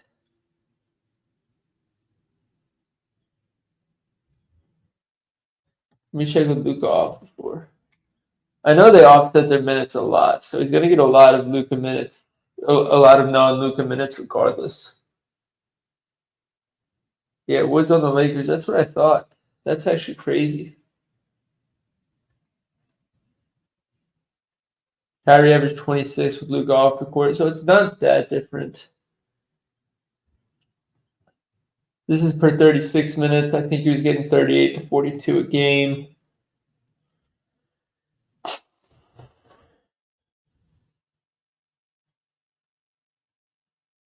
That's tough.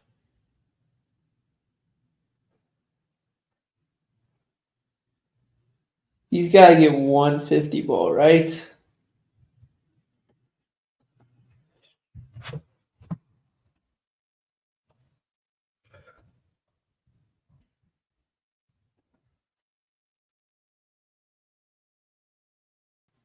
Gab says he doesn't trust the Detroit Sporting Cast.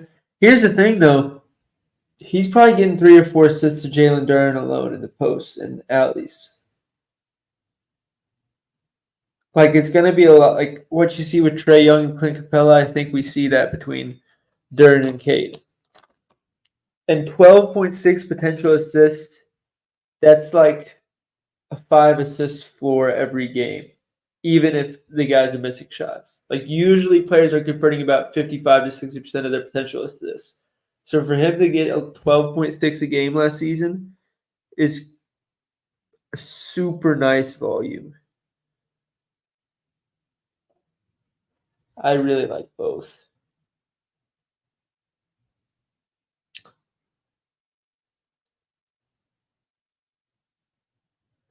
I like Jokic under 50 points a lot. I don't think they'll need him to score 50 ever during the season. He only has one game with 50 in his career. It was against the Poverty 2021 Kings. Does he actually only have one 50-point game in his career? That's crazy. I need to check up on that.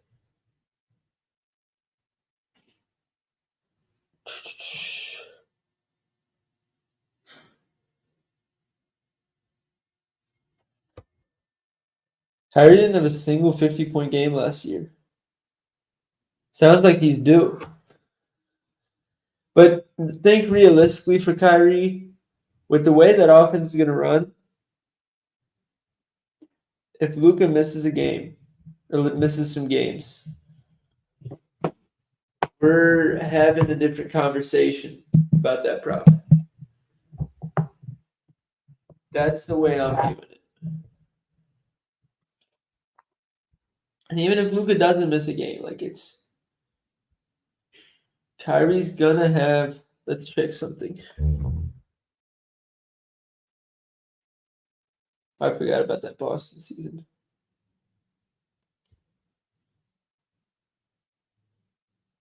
So he's had a game with 45 or more points in pretty much every season. Yeah. So this is 2014, 2015. This is 2014, 2015. I guess we don't have 2015, 2016, but who cares? This is 2016, 2017, 2016, 2017, same. 2017, 2018. Was he injured 2018, 2019? Okay, even then, since 2019, there's one, same season, same season. That's the next season. That's the next season. Did he have?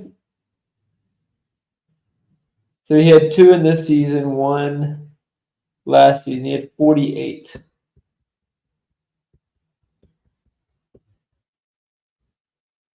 It's just.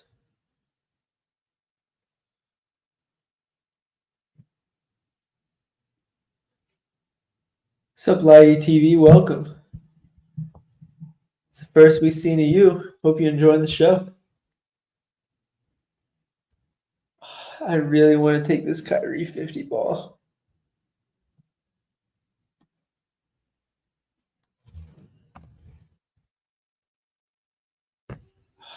Is it forced? Feels kind of forced. Do we just nuke this 4-man? We need to figure out what to do about Cade.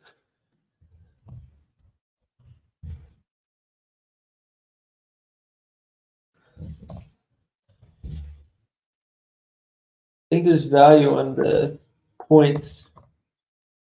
Pretty sure it's 21.7 on books. But also, fuck the books. We know ball. Cat is a future Pelican. Cat isn't a future anything, unfortunately. I don't. Look, I'm not going to say anything disrespectful other than I see where Jimmy Butler's coming from. I'll just leave it at that. I don't like talking ill on players. I mean, he's not a bad player, obviously. He's very skillful, but I'll just leave it at that. Jimmy Butler knew what he was talking about. Is there a 3-point line for Cade? I don't think there is.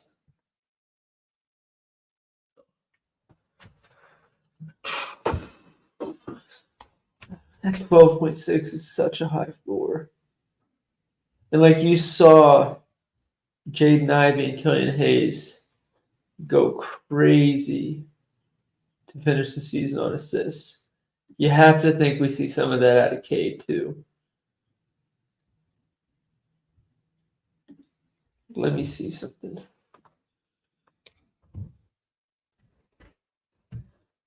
See when he had like an actual big man on the floor. Cade, like Isaiah Stewart is not an actual big man. Jalen Duren is an actual big man. James Wiseman is an actual big man. Well, I guess he never played with James Wiseman. I just want to see this because Jalen Duren is going to get minutes. Oh, wow. Y'all see that? Oh, that makes this tough. We're doing an underdog one. Check out Porzingis points. I wholeheartedly believe that Jordan Poole is going to dominate the usage in that offense. Like, I think the one thing with Porzingis, at least from watching him last year, when he scored, it wasn't just like he didn't just happen to be a part of the offense, where it was like the ball eventually found him, he had a good shot. It was very much, all right, let's get the ball to Porzingis and get him a shot. I'm an idiot. You guys are right. Porzingis is a Celtic now. Holy shit. It is too late. All right, Porzingis is a Celtic, 18.9 points. Oh, absolutely not. No. Because who did they get out of the Marcus Smart trade? I forget. Just gotta look up the Boston Celtics roster.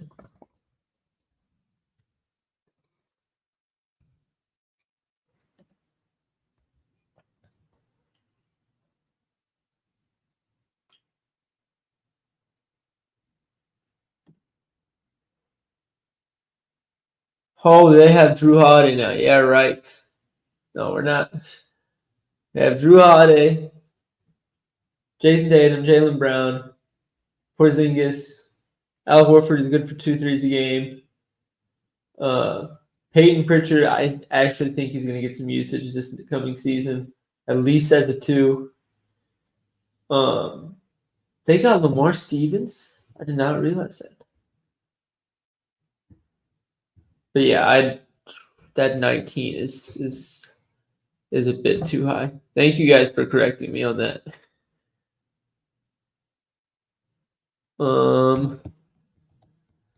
Lighty saying Duran's gonna look good this year. I really like the Duran, dude. Like, people who watch ball know that Duran was like that, but like casual fans probably don't realize yet how good Jalen Duran is. Yeah, Derek White's in the mix. Like, you're looking at 1, 2, 3, 4, 5, 6, 7 guys who could all be getting over 10 points a game. That's going to be an extra 20 because he's going to get 30 points. That's going to be an extra 15 because he's going to get 25. So we're looking at 90. We're looking at 105 already. That means you're going to need 114 points average from Zingis, and that's not accounting like the 10 to 15 to 20 extra bench points coming from like the deep bench guys like Svi, Hauser, Cornette, Wendy Gabriel, Lamar Stevens. Like, you're playing a very tight window for Porzingis, in my opinion. Is Gallo still on the team? Where I don't know where he went.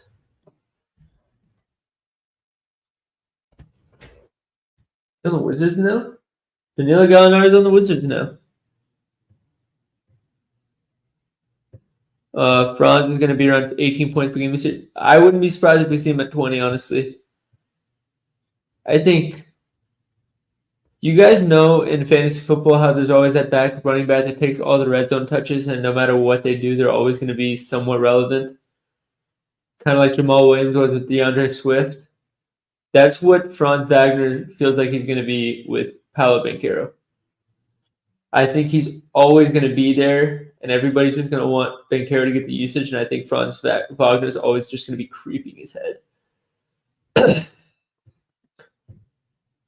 Oh, God, I don't know what to do about Cade.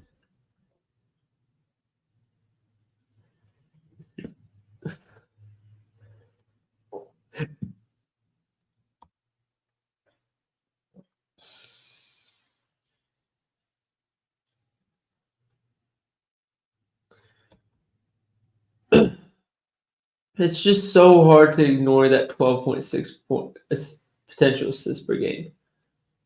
Like, I don't know if I can.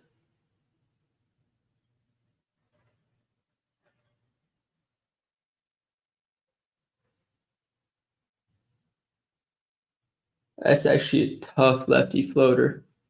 I don't see how the Magic miss a plan. They won't. I think they're gonna. I think they're gonna be ahead of the plan. I think here's the Eastern Conference: Bucks, Celtics, Cavs, Sixers, Heat. That's 5. Magic. That's 6.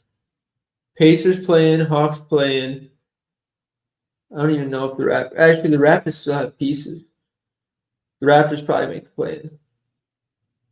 That's 9. There's room for one more. Who am I missing? Chicago, maybe.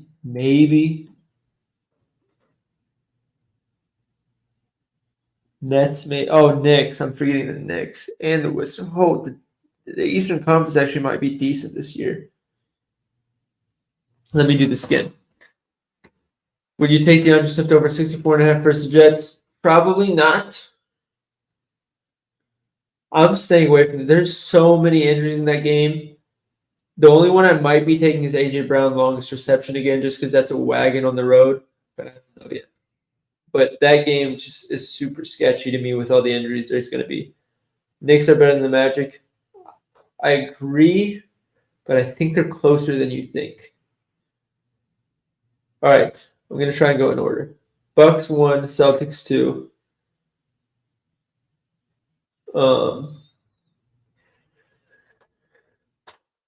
Cleveland 3. Sixers as currently constructed 4. I don't think they're going to – I think there's going to be some move that's made.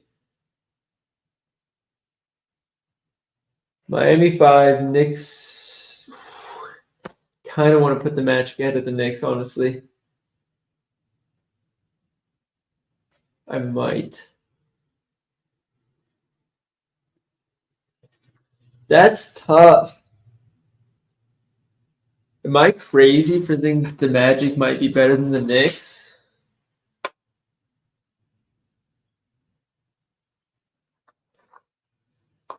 Actually, no, they have Josh Hart now. That's an important addition. I just don't believe in Julius Randle and RJ Barrett. I think that's where my concern is.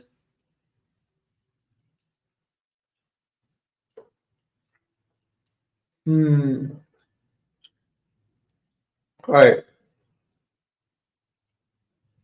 I'll go Knicks, then Magic, but it's close. So Magic's going to lead the play at the 7th spot.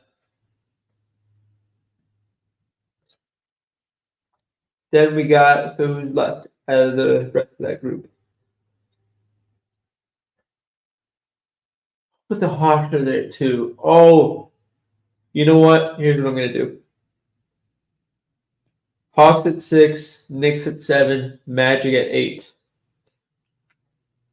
I think a full offseason with DeJounte and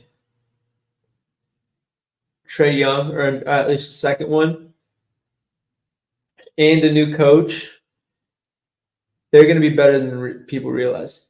Knicks are deep. Tibbs is just horrible at lineups. I agree. To an extent. To an extent. Actually, you're really just 6 deep. Brunson, Hart, Grimes. I guess you're 7 deep. Brunson, Hart, Barrett, Randall, Robinson, Quickly, and Grimes. Yeah. So you're 7 deep, but it's like Jalen Brunson's good. He's not good enough to dominate as a team's number 1 option. Josh Hart is a great piece. RJ Barrett, I don't think is good enough. They did get DiVincenzo.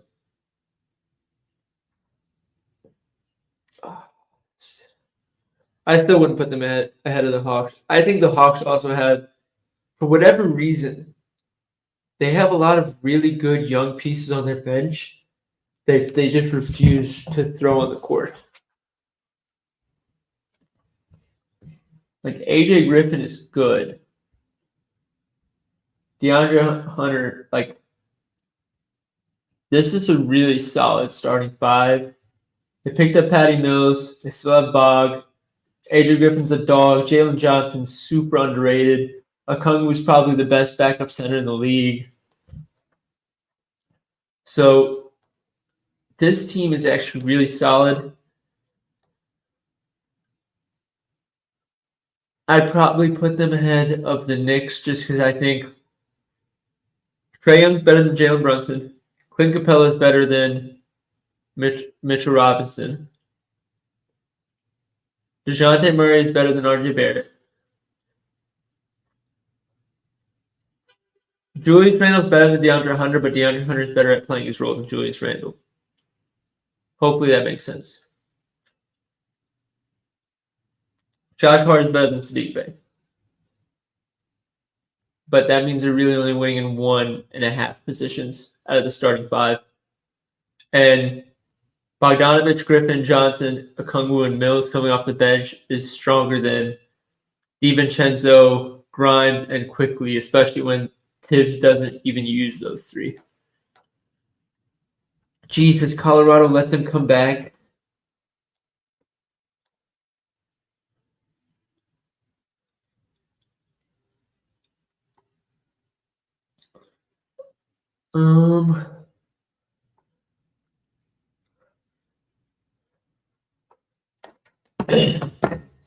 So yeah, we'll go Hawks 6, Knicks 7, Orlando 8. Let's go back and figure out 9, 10. So for 9, 10, we're debating between the Wizards, the Nets, the Bulls. Did I mention the Heat yet? Yeah, I did. They were 5. The Wizards, the Nets, the Bulls, and the Raptors, and the Pacers. Pacers 9. Wizards, Raptors, Bulls. Or Nets. I kind of think the Wizards steal the 10 spot. Patty's kind of washed, but it's fair argument. Patty Mills is still nice. You don't just lose skill like that. Plus, Trae Young's going to play. Trae Young's going to play 40 minutes anyways, and when he's not playing 40 minutes, he's going to be DeJounte moving to the 1 and somebody coming in for Trae to play the 2 anyways. Oh, shit, Bulls, I'm going to say they're going to be out because I think what's going to happen is halfway through the season, they're going to realize that it's not working and start tanking.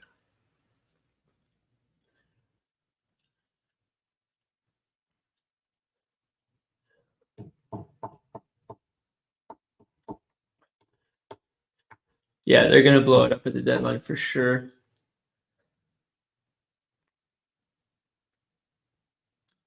No, let DeMar find the stream. That's not going to be because of DeMar. DeMar's a dog. It's just like sometimes the pieces just are not there. Both of them are going to have to be moved. I think they're going to tear everything down.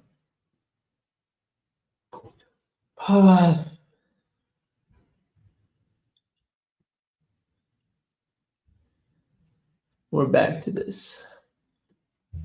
I might just put. No, I'm not putting a poll on Twitter. That's soft. Yeah, if Lonzo was playing, I'd say they'd get the 10 spot, but without Lonzo, I don't think they can get it. But this is probably the most competitive the NBA has been in for as long as I've been watching, from top to bottom at least.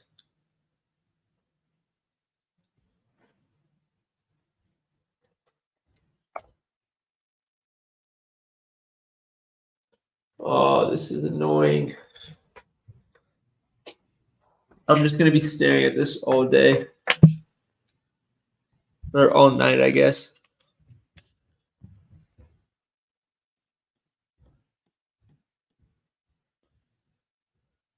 Jesus.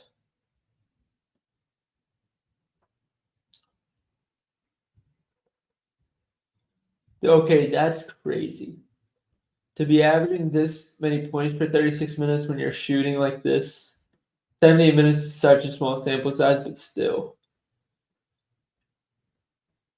Let's try Bogdanovich. Or no, Bogdanovich is probably going to be moved. Check Jaden Ivey, because Jaden Ivey's probably going to play the 2. That's a big difference. That's a very big difference. Cade moves to 7 assists per 36 minutes on only 16 points. This per 36 minutes. That's interesting. Who else can we check?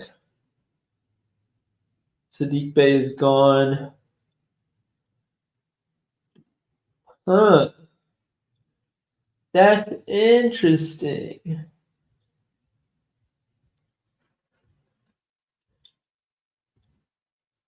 Thoughts on Barnes' assists? I don't hate it. He might have to be the one to facilitate in that offense. So I think it makes sense. Each draft is producing so much talent, rebuilding teams become solid after a couple years in the lottery. Not just that. I think teams have veered off needing three superstars. When you need three superstars and teams are getting them, there's only so many superstars. So it's really just like 4 to 6 teams in each conference. Reality probably like three. But now it seemed to go to duos. So instead of threes, it's pairs of twos with good support casts. So they can spread that out a lot more. Like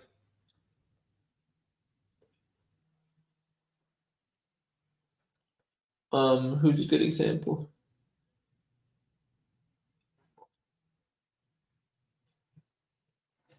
The Clippers, Paul George and Kawhi, rest of support. Denver Nuggets, Jokic, Jamal Murray, Michael Porter, and Aaron Gordon are there for support. The Thunder, I still think they're the 11th best team, but it's Shea and then the support. The Kings, De'Aaron Fox, the bonus and support. Grizzlies, John Morant, and then one of Jaren Jackson, Desmond Bane, whoever you consider higher. Who else? Cavaliers, Garland and Mitchell, Mobley and Mitchell, whichever one you want to call it. Who else? Hawks is Trae Young and DeJounte Murray. Lakers, yeah, but I'm trying to think of teams that have like recently brought themselves up. Like the Lakers, they had LeBron and AD. That's a bit different.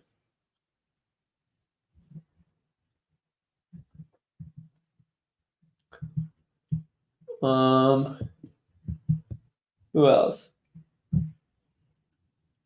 That's kind of it.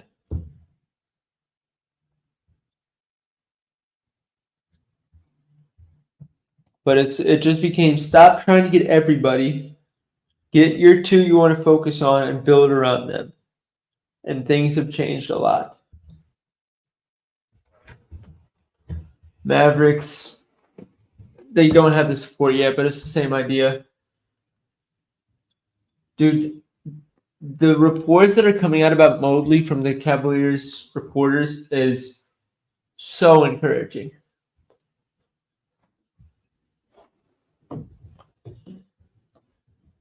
Was this the same one I was looking at? When did I click on Kyrie again?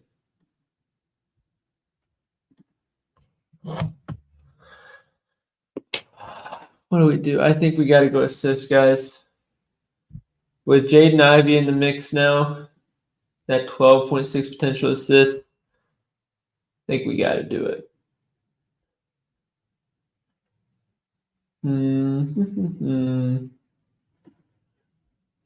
Excuse me, I'm sorry. God. Let me check. Yeah, he 0.5 assists per 36 minutes, boost with Ivy on the court, 5.5 less points. Mobley, defensive player of the year loading. Dude, he's crazy. Like, I think the fact that he's a third option on that team, people don't realize how absolutely special this dude is. Like,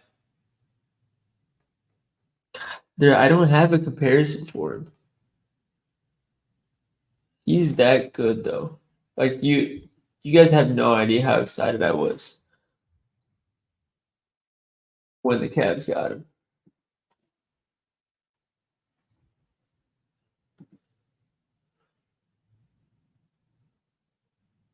He's just so like he's also like very underratedly strong because he's so lanky. But like he can move people too. Oh yeah, let me just take the ball up the court in 4 seconds. Euro, yam. That's not normal.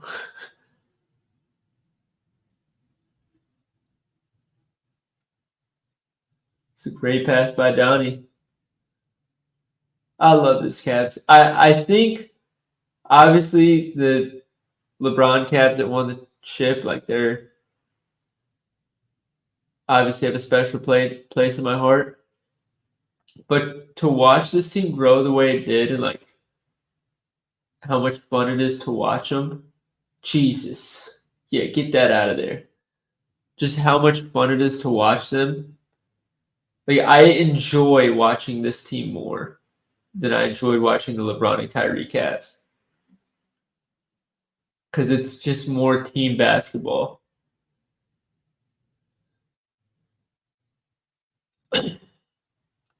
Like for example, when I'm watching, if I bet on a Lions player, and like let's say I bet on Amon-Ra St. Brown, and the Lions are doing well, but Amon-Ra St. Brown isn't.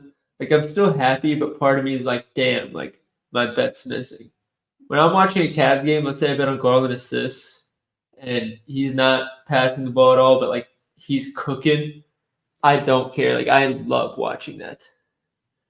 Also, Garland is a top 10 guard in the NBA. We need to.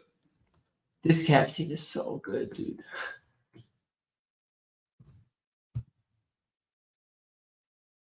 Darius Garland, he's another one where it's like he's not Kyrie, but there's some stuff he does around like,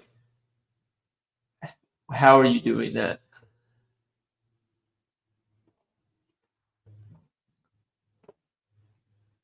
I could watch. I've probably seen all these highlights so many times. Yeah, that's kind of a mid highlight. I don't know why we put that in there. Embiid, get out of here. You're not stopping me. There's specific highlights that I want to come up. Hopefully, Strus is going to help. Strus is definitely going to help. I think people were talking about him being an overpay. One, he wasn't. Role players get paid now. We just have to learn to deal with it. Two, he was very much needed. What were your thoughts on Colin Sexton before the trade? I liked him, dude. I have 2 Colin Sexton jerseys. I thought he was a dog. He was never going to be the best player on a contending team. Bro, what's that? He was never going to be the best player on a contending team, but like, he's a guy you want on your team. He's a dog. He's got that dog mentality. That's so tough, dude.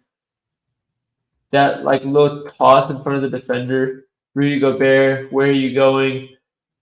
Hit the bus, mate. Double step back. Yeah, you're not touching me. Wide open.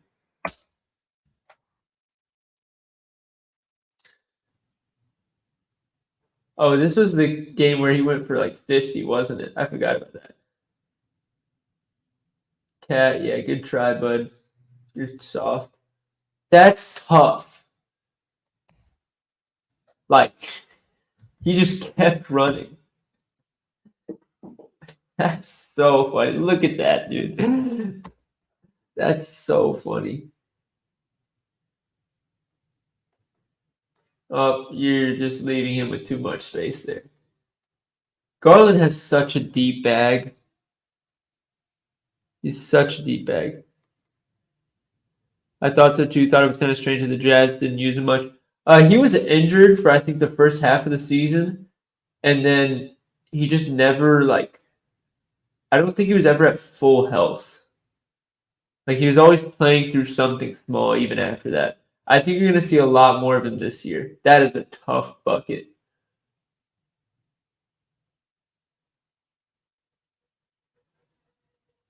Big man, yeah, good try.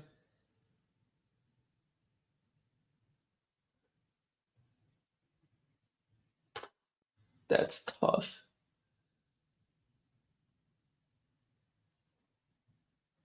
Garland's bag is nice. That's what a pass. You didn't see that coming. Paul Reed, yeah, good luck, buddy. Shake you out your shoes. Maybe try next time. What a pass by Donnie. Hope getting paid was worth it for Jeremy Grant. Jeremy Grant. I'm an idiot. See ya, Cole.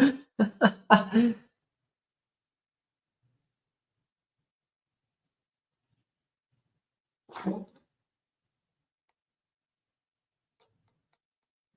I could watch Darius Garland all day. He's just got such a nice touch with the ball. See ya.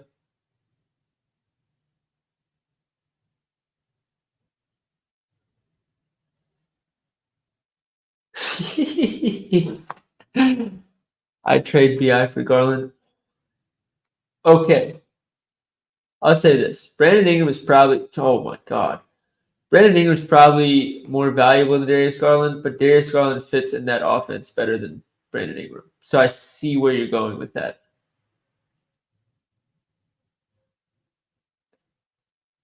But when Darius Garland is in his bag, he's probably top 5. He just needs to do it more consistently. That's his issue. Like if he's playing, if he's on his shit, Kyrie, Steph, Luka.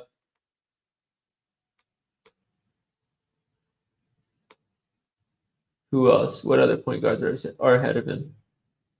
Hold on. Let me look at this. Kyrie, Steph, Luka, Ja, Trey. I think those are the only 5 guards that are better than Darius Garland when he's actually on his game. Maybe Dame, but he's also, I don't want to say inconsistent because that's not the right word. It's just, if you are capable of picking him up at 50 feet and playing that high pick and roll, you can eliminate most of Damian Lillard's impact. Like he had success against teams like the Nuggets because Jokic can't pick him up on the high pick and roll. But against a team like the Bucks, where Brook Lopez can, he struggles. When Darius Garland is on his game, doesn't matter where you pick him up, you're done. LaMelo's not better than Garland. Stop it. LaMelo's not better than Garland.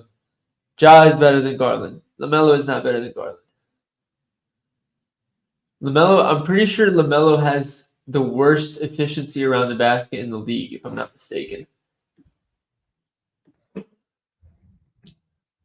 I want to see what stat it was from NBA University. I know that. Here, I'll just do this. Or actually, what's NBA University's tag? Oh, just NBA underscore University.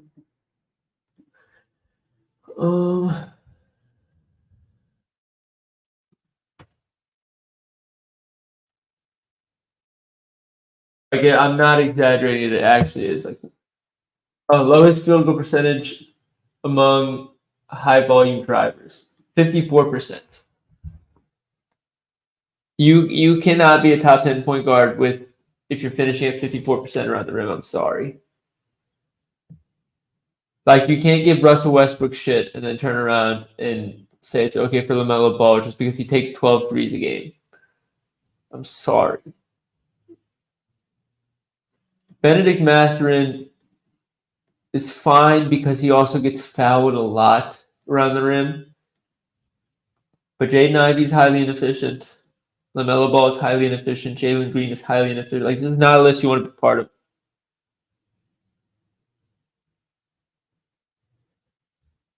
Restricted area attempts. Wait, where is it? KD is more likely to make a mid-range jumper than LaMelo Ball is to make a layup. Big contract to chuck on the worst team. This isn't chucking, though. This is layups. This is floaters. Like, in terms of top 10 point guards, I think I've made this list a lot. Luka, Steph, Kyrie, Dame, Ja, Trey, Darius Garland, Drew Holiday, De'Aaron Fox. I'm missing a couple. That's already 9, though. Tyrese Halliburton, I take over LaMelo.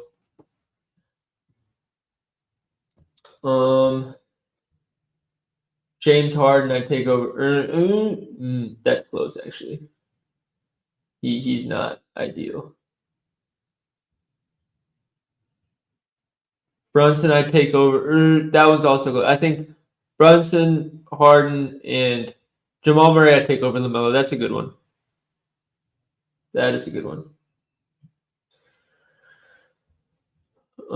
I don't consider Shea a point guard, but if you want to consider Shea a point guard, he'd be over him. Shea is a shooting guard that's being forced to play point guard because they don't have a point guard.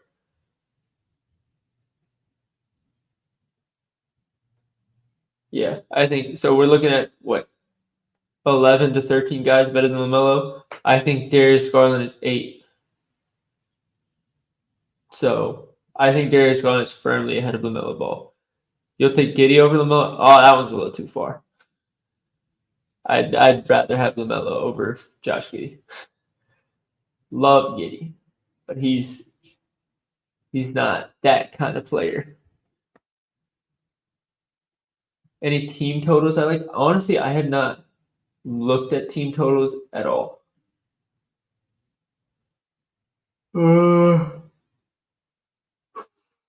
That's an over right there. That's a horrible line.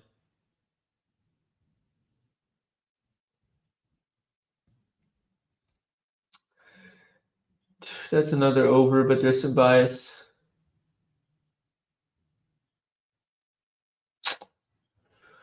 That's an over.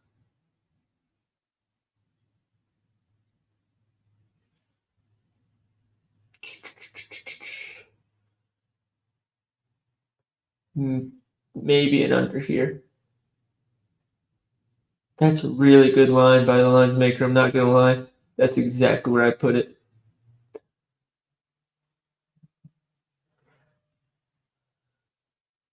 That's probably an under.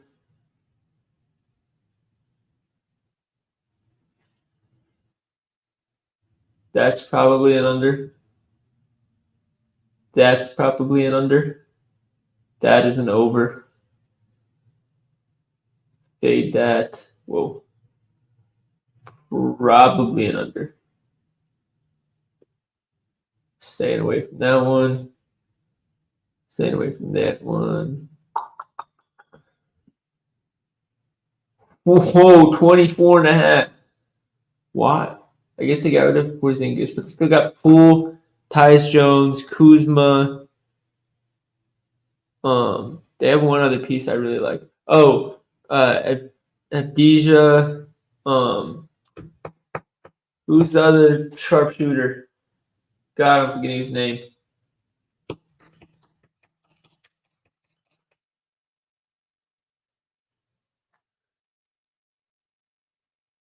I wouldn't take Grizzlies under. I'd be absolutely nuking their over if it wasn't for Ja's suspension. Like I said, I think when Ja and Steven Adams are healthy, they are the second best team in the West. Fully healthy, Clippers 1, Grizzlies 2. I like the Pelicans, but maybe Pelicans 3. Kispert, that's what I was thinking of. Thank you guys. Kispert's solid. Like Wizards aren't going to do anything crazy, but for them to have the lowest team total,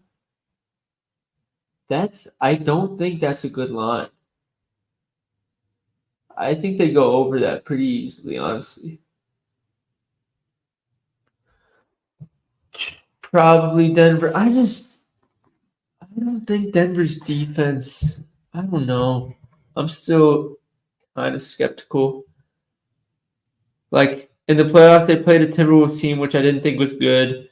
They played a Phoenix Suns team who was missing Chris Paul, had, for whatever reason, an unusually inefficient Kevin Durant, even though he was getting the shots he wanted. Like people would get, that's the other thing that pissed me off. People were giving Aaron Gordon credit for defending Kevin Durant. Aaron Gordon had nothing to do with Kevin Durant playing bad. Kevin Durant got every shot that he wanted to, every shot you'd expect him to hit. He just played like shit.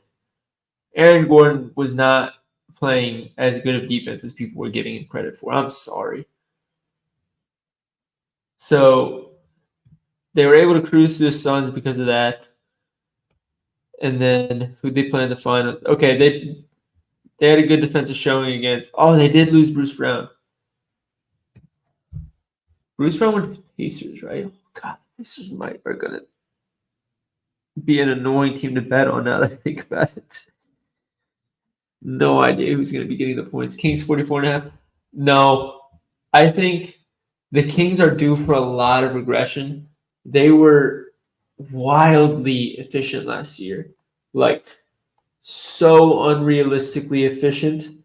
There's unless they change the way they run their offense, if they try and do the same thing as last year, they're gonna fall flat on their face. There's no way to keep that up for a whole nother season. So I think that 44.5 is kind of a trap line.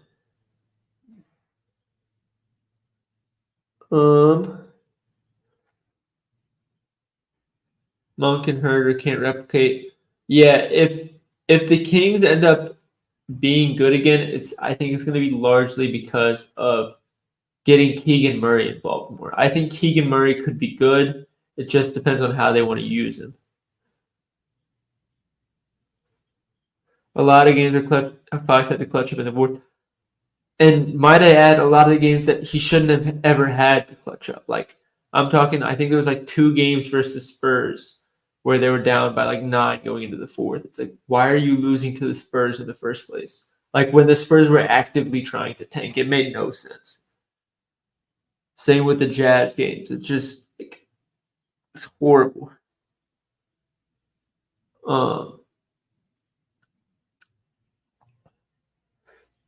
So yeah, I'd say those are the team totals I like. What does playoffs mean?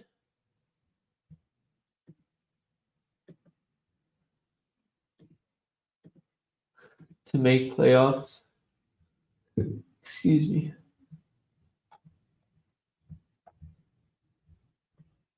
The juice on these props are crazy. Grizzlies are only minus 250. I feel like that should be. Why are the Mavericks more favored than the Grizzlies to make the playoffs? I mean, I like the Mavericks, but that doesn't make any sense.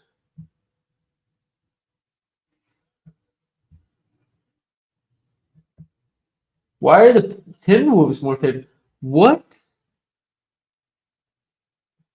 Pelicans over 44.5 is enticing. I agree. It's betting on that prop is betting on Zion Williamson being healthy. That's why I'm not betting on it. Because if Zion isn't healthy, that becomes a very sweaty line.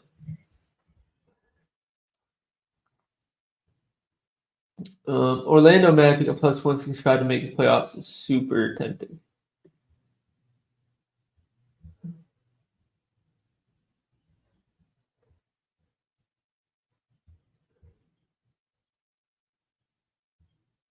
This just seems like I don't think they're gonna make it, but I think they have a lot higher chance than like 5% or whatever that's valued at. Thunder, can I get that at plus money? Oh, because if they lose in the play-in, that technically counts as not being in the playoffs. Underdogs, I wasn't really locking that in yet. I was just trying to see what lines are on PrizePicks and Underdog.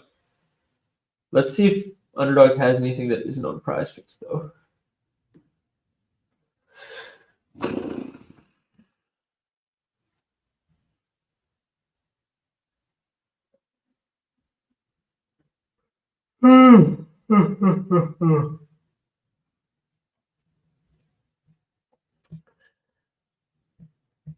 No, no.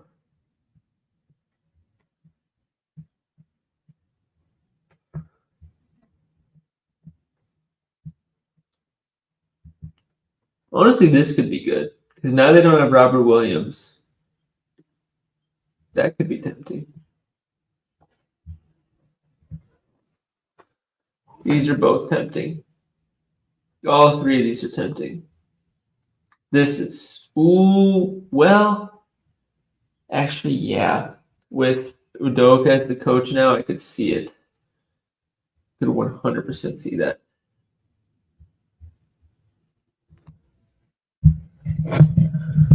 Whoa.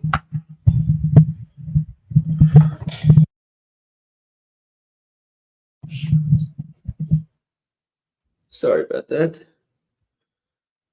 This is a solid line. I don't know if I'm going to play it yet.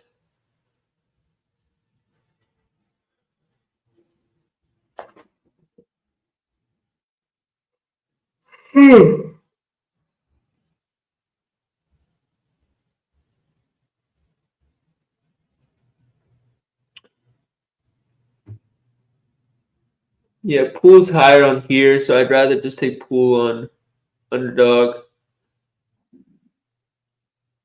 But I don't know if I'm gonna. I'll highlight the ones that I was looking at that I forgot to write down.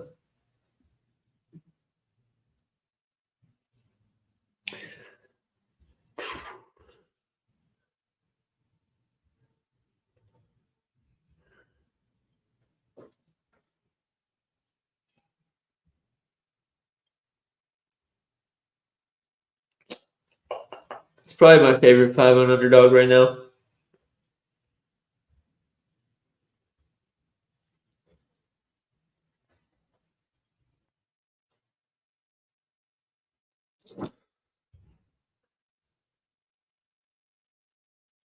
I'm gonna watch a Cavs preseason game to see what I'm gonna do about Garland. See how they're running the offense. Smart 6.5 assists under. I was thinking about it. He's probably gonna average 7 when Ja's out. And he's gonna take a hit when Ja comes back. So I like the logic behind it. Part of me is also just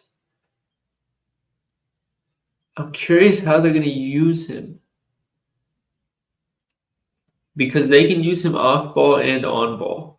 So he could see 36 minutes a game even when Ja's playing.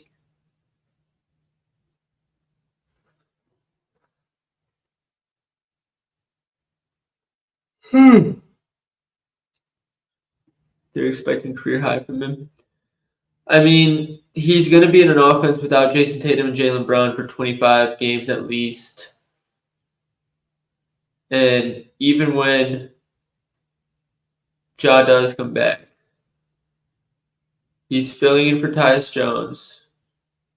And he's going to get a lot of the use that Dylan Brooks got. And he's going to probably be asked to facilitate a little bit even when Ja's playing.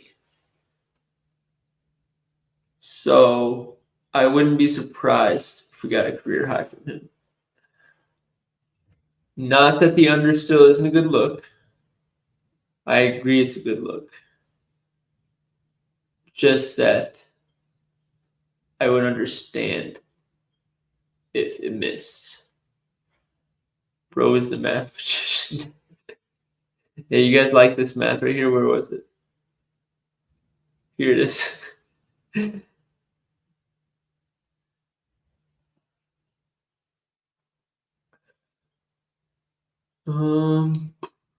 51,000 views, not half bad. Guys, is this a slip? Oh, I'm definitely taking Kate assists. Screw it. All right. Can't lock it now. But what I'm going to do, I'm going to wake up in the morning tomorrow, drive 20 minutes across the border, and I might throw a unit or two on this. I already have a unit on a 5-man that I posted to Discord. Where is it?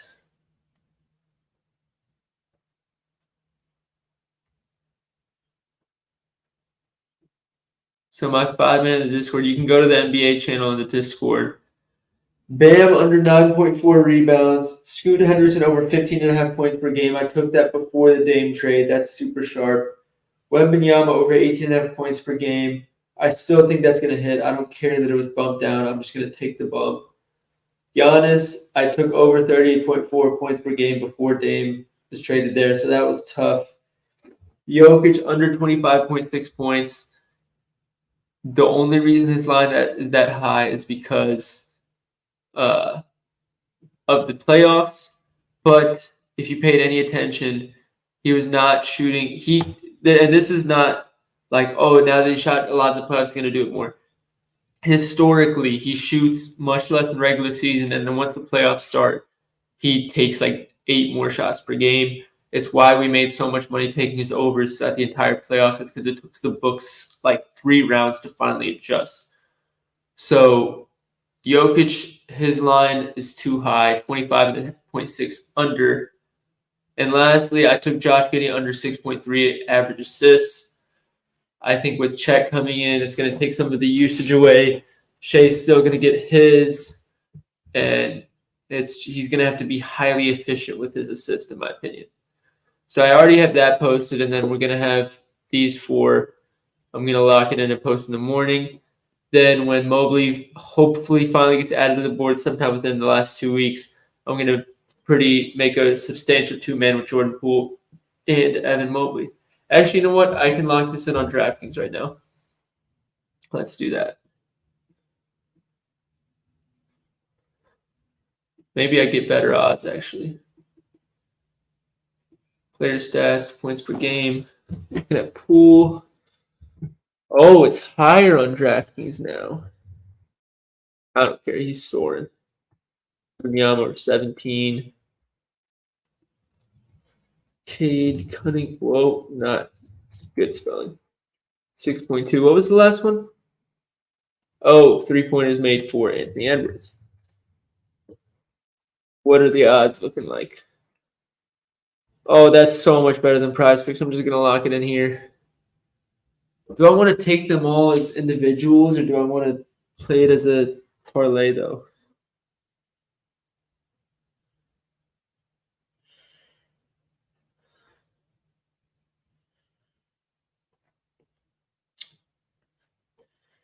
Let's see. That's tough. What's up, Aaron? Yeah, Giannis is going to be big time sweaty.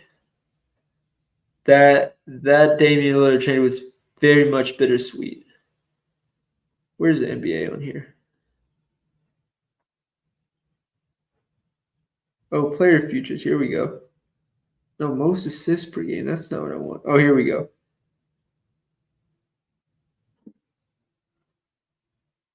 6.2. Oh, I can get a minus 110 here.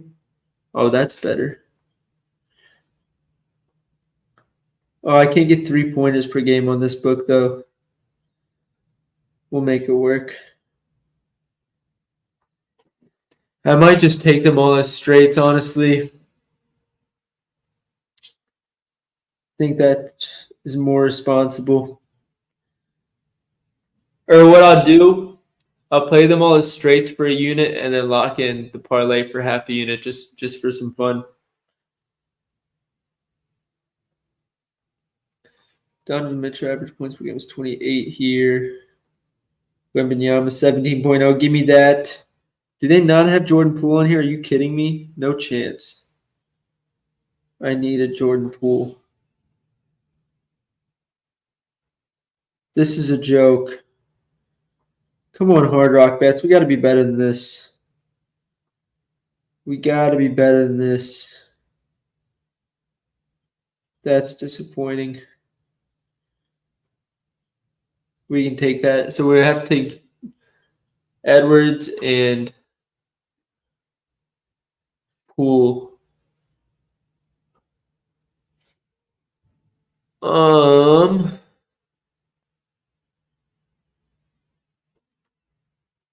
Does Bet365 have season props? Whoa, why is my phone tweaking on me? I'm down. Futures. NBA futures. Oh, here we go. Average points per game.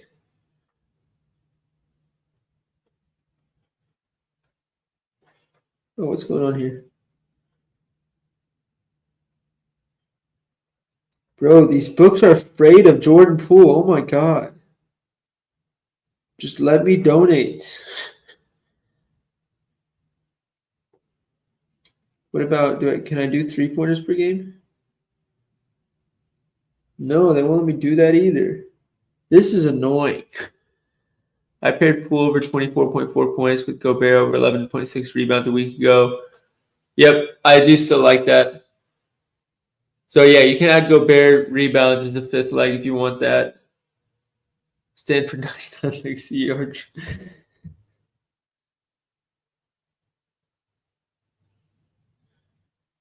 Cade Cunningham is minus 170 for 6+ assists on Bet365.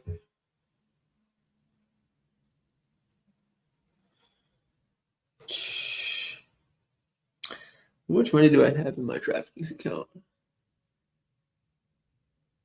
That's an important thing to consider with NFL coming up. I don't know if I want to put money in my. Can I not get Jordan Poole at 24.4 anywhere?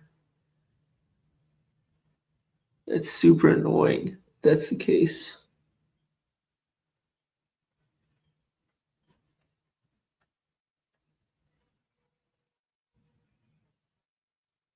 Where's Jordan Poole? We're going to do this. Players.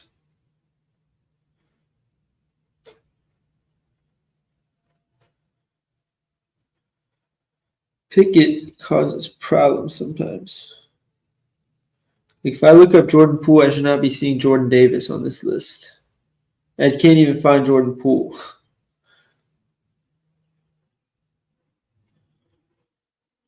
Jordan Poole's not even on here. All right, we're going to have to check each book manually.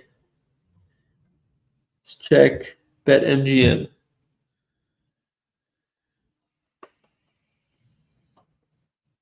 Oh, what do you know why on Bet365 it says win only assists? I don't know. I was actually wondering the same thing. I just didn't want to sound like an idiot if I said it out loud. But yeah, I don't know. NBA futures.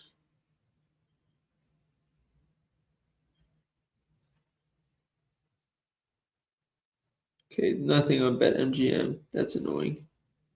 Well, actually, let's check other states. Maybe see, because I know they offer props in some states and not others, which is super weird. But to each their own, I guess. Get rid of that, get rid of that, get rid of that. That, yeah. Nothing on BetMGM. Betfred, maybe. I'd be surprised if they had it, but it's worth a shot. NBA. Future. Yeah, they don't have it either. All right, so it looks like we're going to be locking on DraftKings and Hard Rock. Nice little wombo combo. I'm actually very confused that I don't have Jordan Poole on here. I feel like that's a very obvious ad.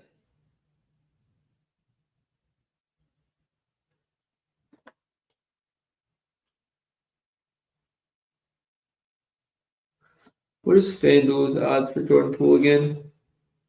For 24 plus, do they have that?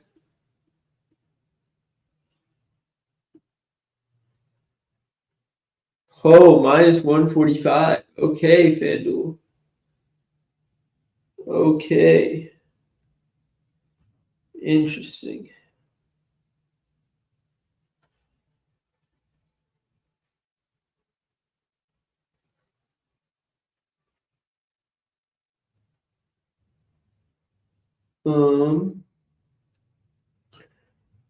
We can take Jordan Poole, most improved player, or something like that. I still feel like he's going to be on here somewhere. Like there, I just feel like I missed him. No, it's so weird to me.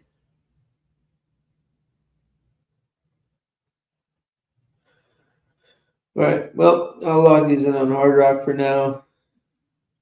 We'll put a nice little unit on each. That's gonna I feel like it's so much more fun to sweat out a parlay though.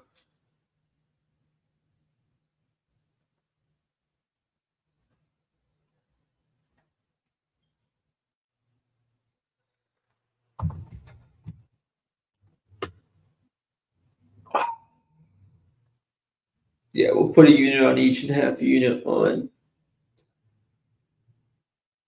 Actually, we'll throw a full unit on Prize Picks. Let's have some fun with it. It's a season-long bet. Who cares? JP's plus 1,400 for most improved. Jesus, that should be like plus 450 or something. I don't know.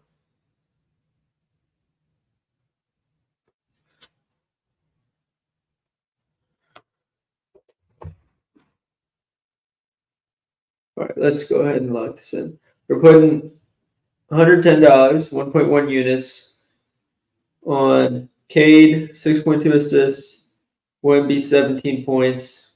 We're going to do the same thing for Jordan Poole points and Anthony Edwards, 3-pointers made. 0.3 points. Is it worth that big of a fuss? Probably not, right?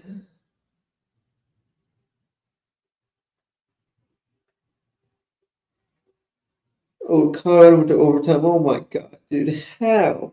How does Prime let I know Prime is fuming.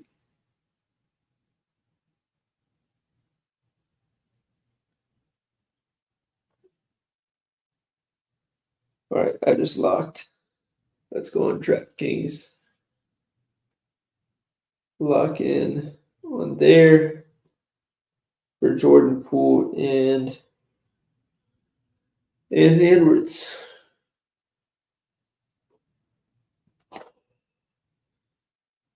Where's Anthony Edwards? Come on. There we go.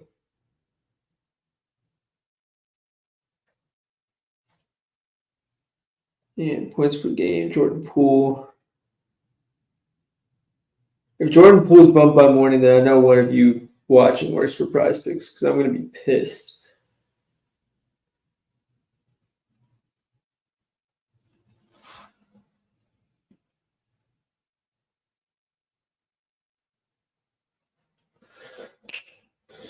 And come on. It should not take you this long to check my location.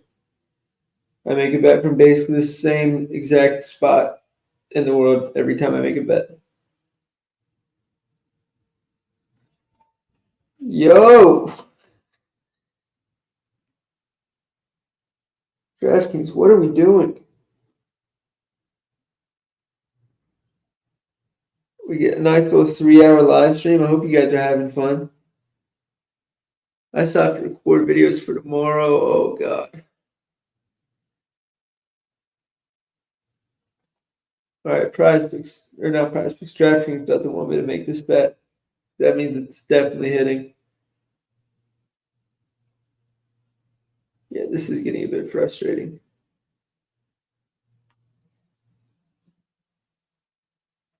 Location verified. Sent into the stratosphere, locked in both bets. I'll post the Prize Picks slip in the morning to Discord. We love that.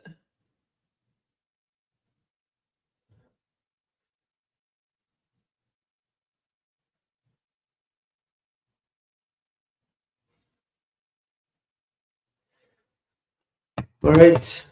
Should we call it, or is there any other highlight videos you guys want to watch? I think it's illegal for me to put on the Colorado game, so I'm not going to do that.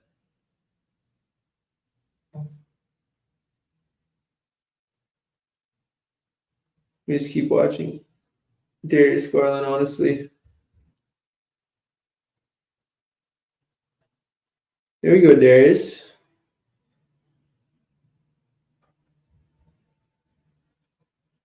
Let's watch John Morant highlights.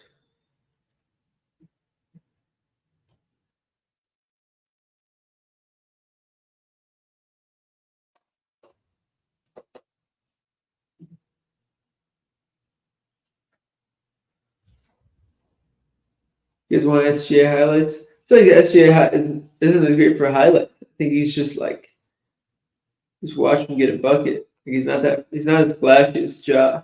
We'll put him on after this though. No, Ja's crazy. I think what's nice about Ja too is his mechanics are actually really nice.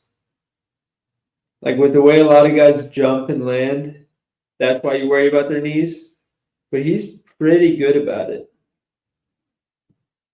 Like the way Zion jumps and lands, his knees kind of cave in. That's not good. But he jumps off the outside of his foot, his knees point outwards. Same way he lands too.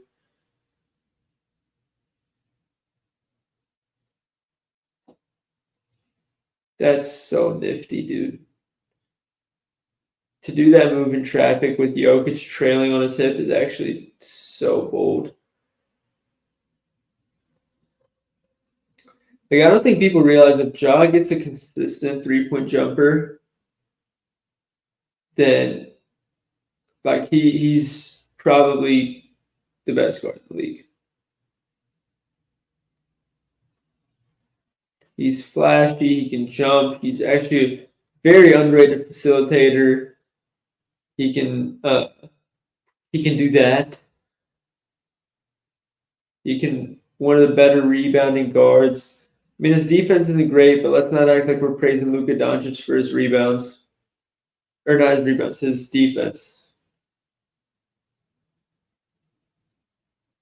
Oh, psych, you thought I was going to shoot it. We need to see D Rose highlights. Let's put on D Rose highlights after this, and then we'll do SGA.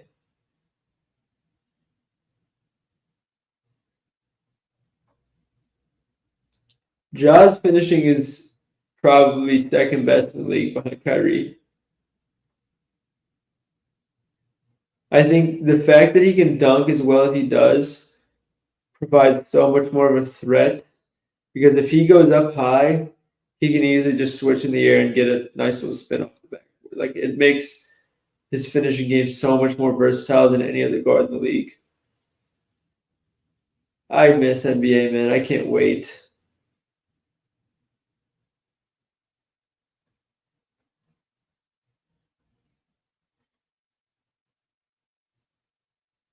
Can you guys hear it if I turn the audio? Ja plays like a 2K. I don't even think you can do this. Like, you can't do that in 2K. He doesn't even play like a 2K guard.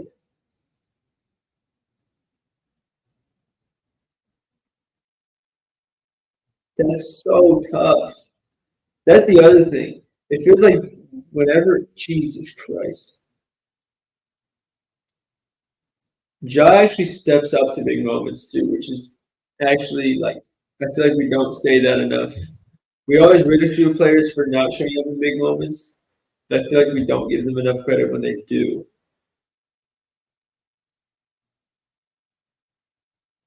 And it sucks because like he did it in the playoffs this year versus the Lakers, but nobody talks about it because they lost that series to no fault of his, by the way.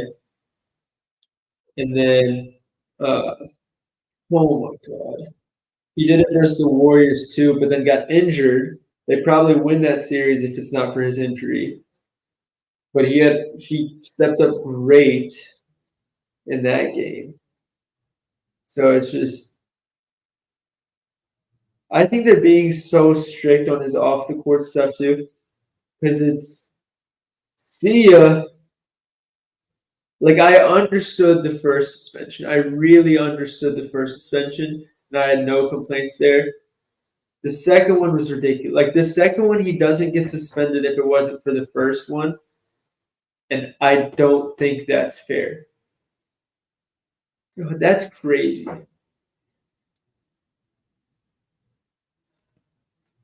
But like the one where you just like when the gun showed up on the lot the second time, he wasn't like, "Hey, look at my gun." He probably shouldn't have been holding. Like, I'm not saying he made the right decision either, but he shouldn't be facing a 25 game suspension because he basically scratched his ear with his gun, didn't flash it. It was on the camera for maybe a second. It just seemed way too excessive.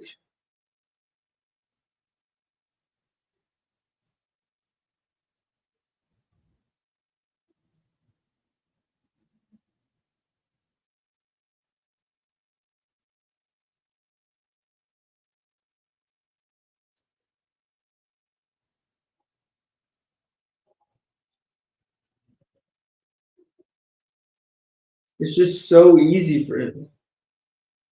It's so thoughts on the Oregon game. I don't really. Like I don't watch any college football, honestly. So I don't wanna give fake sharp information about Oregon. Just hanging with the wrong dudes, like why would his boy put him on live? I mean, he is hanging with the wrong dudes, I agree, but like I think you'd be surprised how many dudes in the league are hanging with guys like that. Like who am I trying to think of?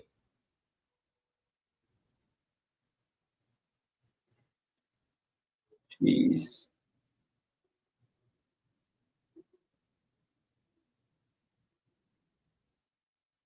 Boy, pre-dreads, Ja Morant.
All right, let's go put on D Rose. Walker, TJ Waddle, Seahawks plus 14 and a half is plus 623. I have zero clue why the Seahawks are underdogs. If I'm being like, I know they're away. I don't care. They are without question the better team there. I don't understand it. Why is it letting me search this? At least he didn't bring the gun into the locker room like Gilbert Arenas, dude. That was so funny. Jake wrote his unreal top 30 plays.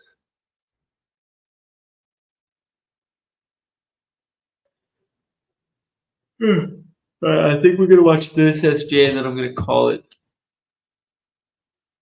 Joakim Noah. See ya. Good try, little Mike.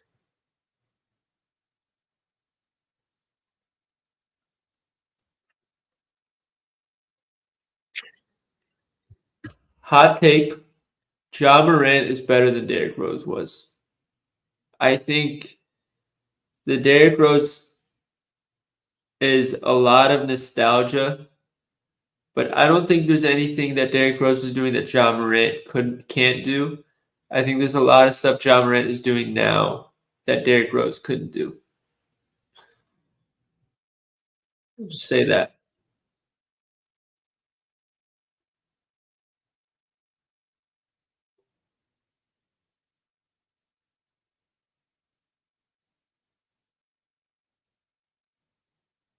Yeah, if you think that take is spicy, like tell me we didn't just watch all of these plays like 5 times in the Ja Morant tape. D Rose is just smaller. That's the other reason that people love him so much more. But that doesn't make him better.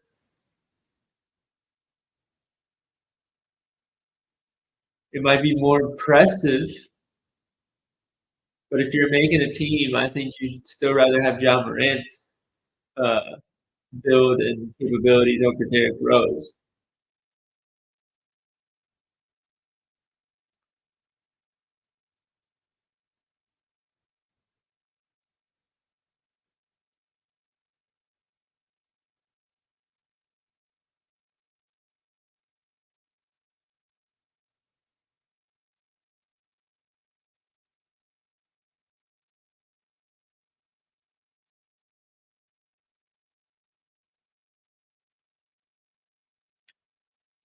Hard to say because D Rose didn't stay healthy.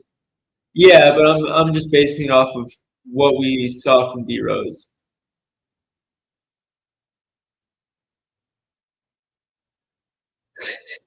Rose dropped Brown him in MVP. He did. He did. We can. I'm happy D Rose won it, but he definitely robbed LeBron of the MVP. That's a tough bucket. That is a tough bucket. With the left too. Uh,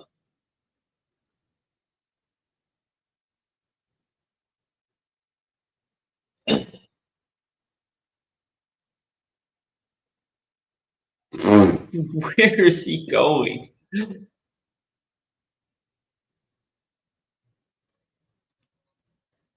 With the left inside out too. That's nice. Oh, I can't wait.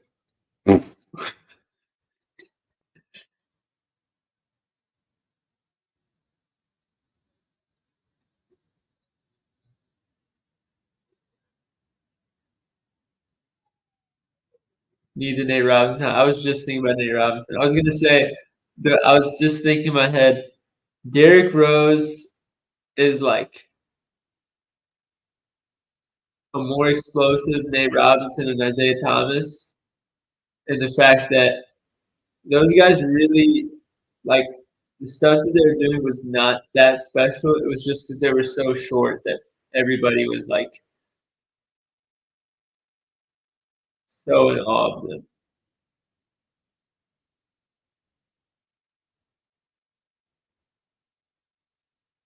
I remember watching that live. That was nuts. Colorado actually lost.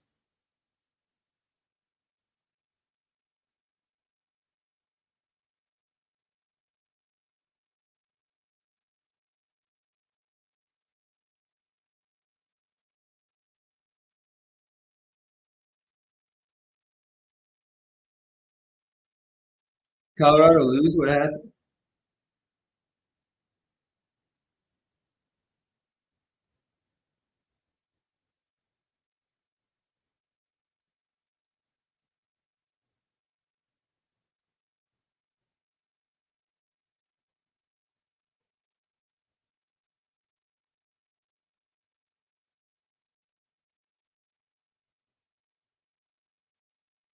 Oh no, interception.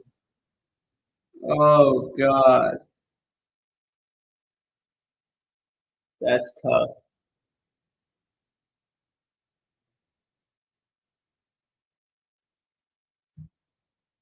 All right, let's put on SGA and then I'm going to bed.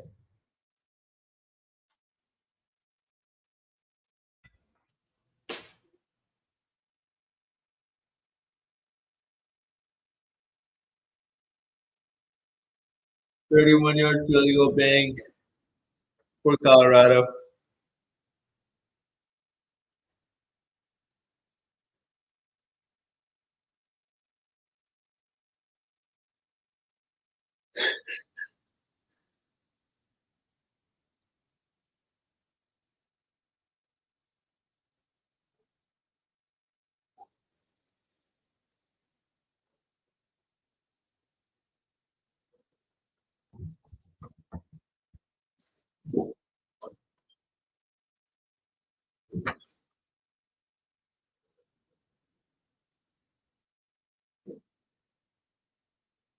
Dude, Shea's so funny in the sense that like people make fun of Josh Giddey because it's like he doesn't do anything special, but he's still like just always find like makes the right play and finds a way to score and assist. I think people don't realize that Shea is more or less like the same with like a slightly deeper bag. But like, okay, never mind. I was talking about my ass. But I feel like most of the Shea buckets are just like tween, get to the mid range, and then like he's just taller than the guy defending it. Like he's really, really good in the mid range in terms of getting to his spot. But yeah, no, he does stuff like that too. Giddy doesn't do that.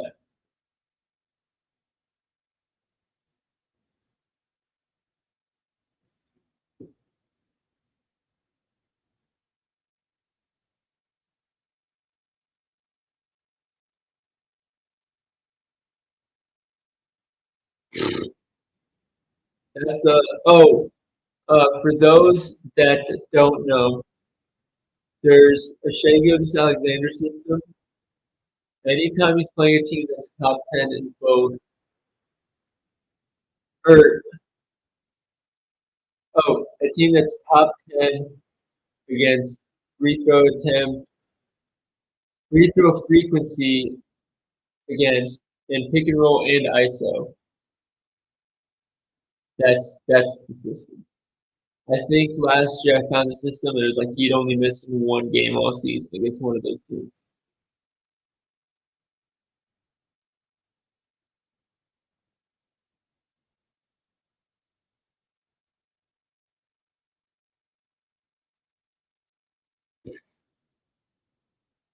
That's the funny thing about watching. He never seems like he's going that fast, but then he just stops on a dime and the defender goes flying.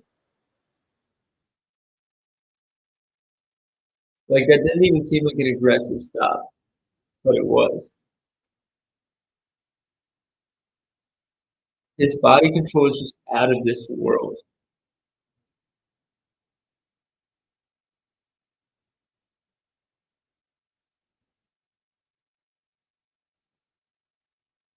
Some of the people that have guarding him as players, I mean, you got to realize he's like what, a 6'6" dominant guard. Like, how many people are really built to defend him?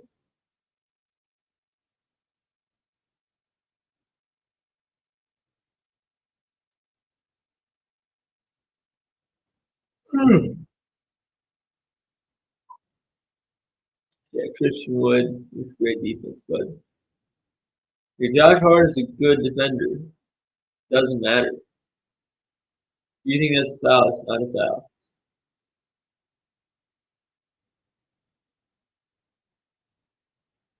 What a great move.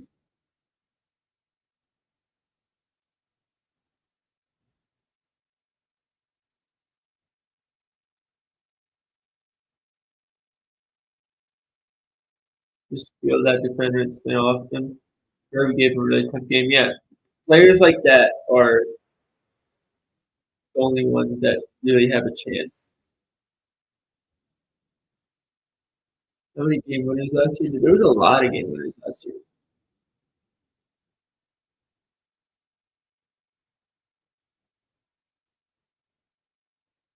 What? I didn't even see him shoot the ball.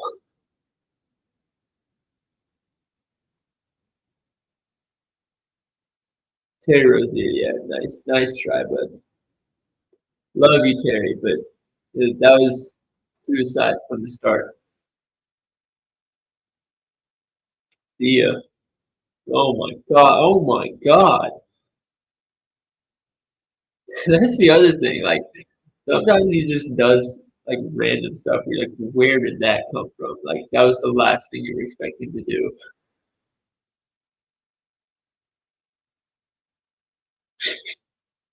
Not he tried to finish high. No twist, just like ran into it and flicked his wrist.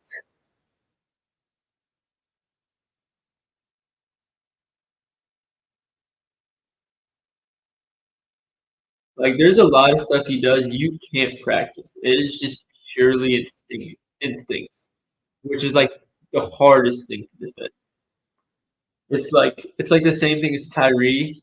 I don't know if any of you guys have seen the Iman Shumpert interview or whatever, where he basically said like Kyrie's one of the hardest players to defend because he lets the defender decide where he's going to go. He's just going to take whatever the defender gives him. If he wants to give him space, he can shoot. If he wants to drop off, or if he wants to step up, he'll see where your feet are, where you're putting the pressure, and decide going right or left. If you overcommit, he can go back the other way. If you don't, he'll just take the lane. And it's like most guards, they get the ball, they have a plan, and they're going to try and get you with it. Kyrie and what feels like Shea are the only two that are like, all right, you make your move, and then I'm gonna beat you with whatever you give me. which is like you can't defend it because no matter what you do, they're always gonna take the option that you give them. What? Why? Why, Darius? What are you doing there? Great pass.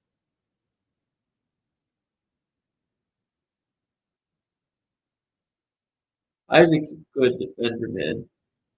That's great defense. Oh, Jared Allen, that's not good. What the? You just passed that through his legs? Hold up. Did I see that right? Yeah. That's hilarious.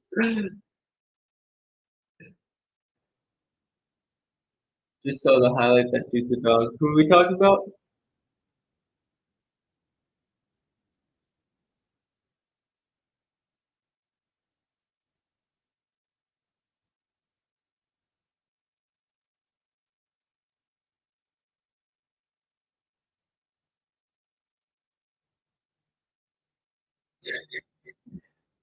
Makes me just like, oh, my hands are behind my back. No, they weren't. Stop it.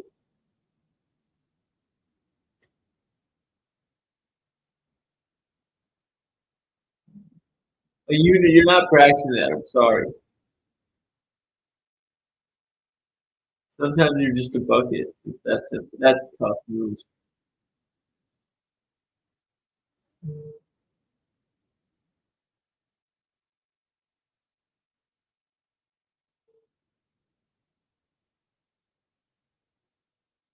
How much time we got left in this? I'll probably cut it at 10 minutes.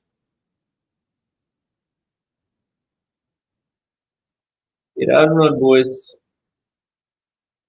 Baby. Babies. No. Give me that. If only Chet were thicker. Yeah, that'd be ideal.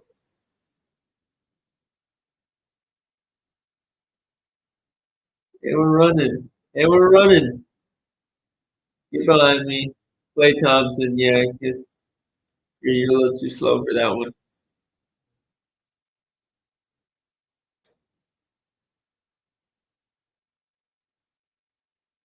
Dame, oh Dame. Should have gave up on the first one. Oh, again. At least Dame learned his lesson.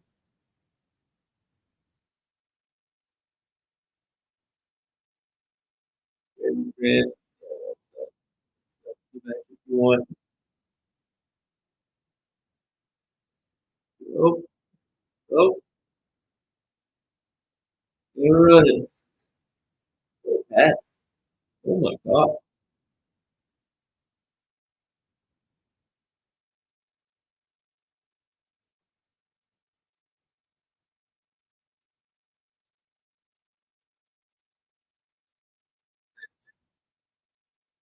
They were running.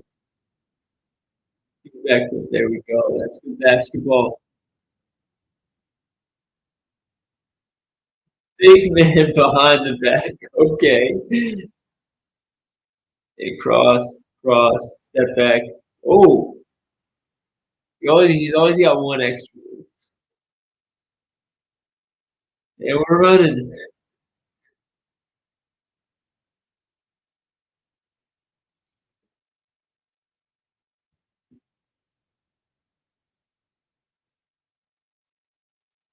You have time. Wemby 15 for 18 on two winners in preseason. Yeah, Wemby's crazy.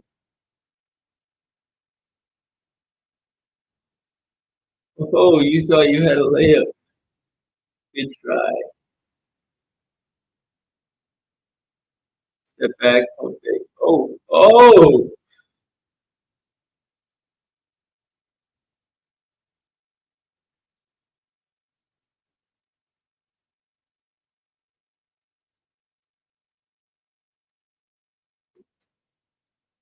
Jordan kissing the hardwood.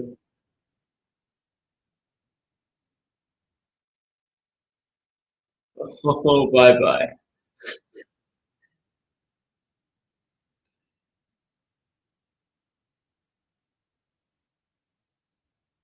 And we're running. That wasn't as interesting of an ending. Kaminga, yeah, right. Step back, pump fake, step through. Yep. Makes me bump on that pump fake every time. Every time. Bump.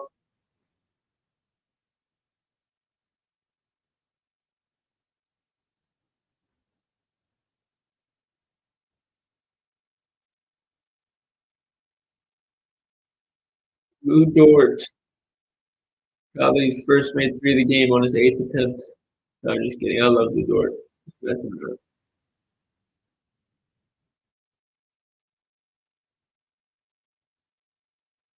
Yeah, we're running. Good move. Good move. Yeah, we're running.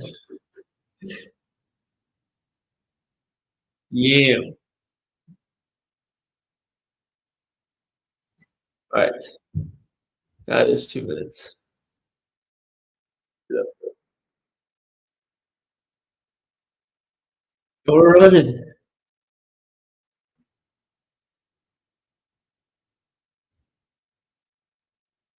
Oh, I'll finish on Val. Yee. Yee. Yeah, we're running. This is a playing game.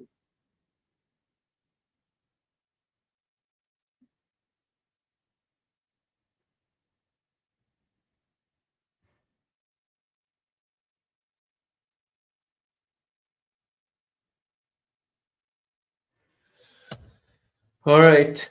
That's today's live episode. Sorry it was a little short today, guys. But the 4 people are still in here. Thank you. I'll post the card in the morning once I drive across the border and lock it in. But hope you guys enjoyed. Good night. And I'll be posting some NFL content in the morning. Take care.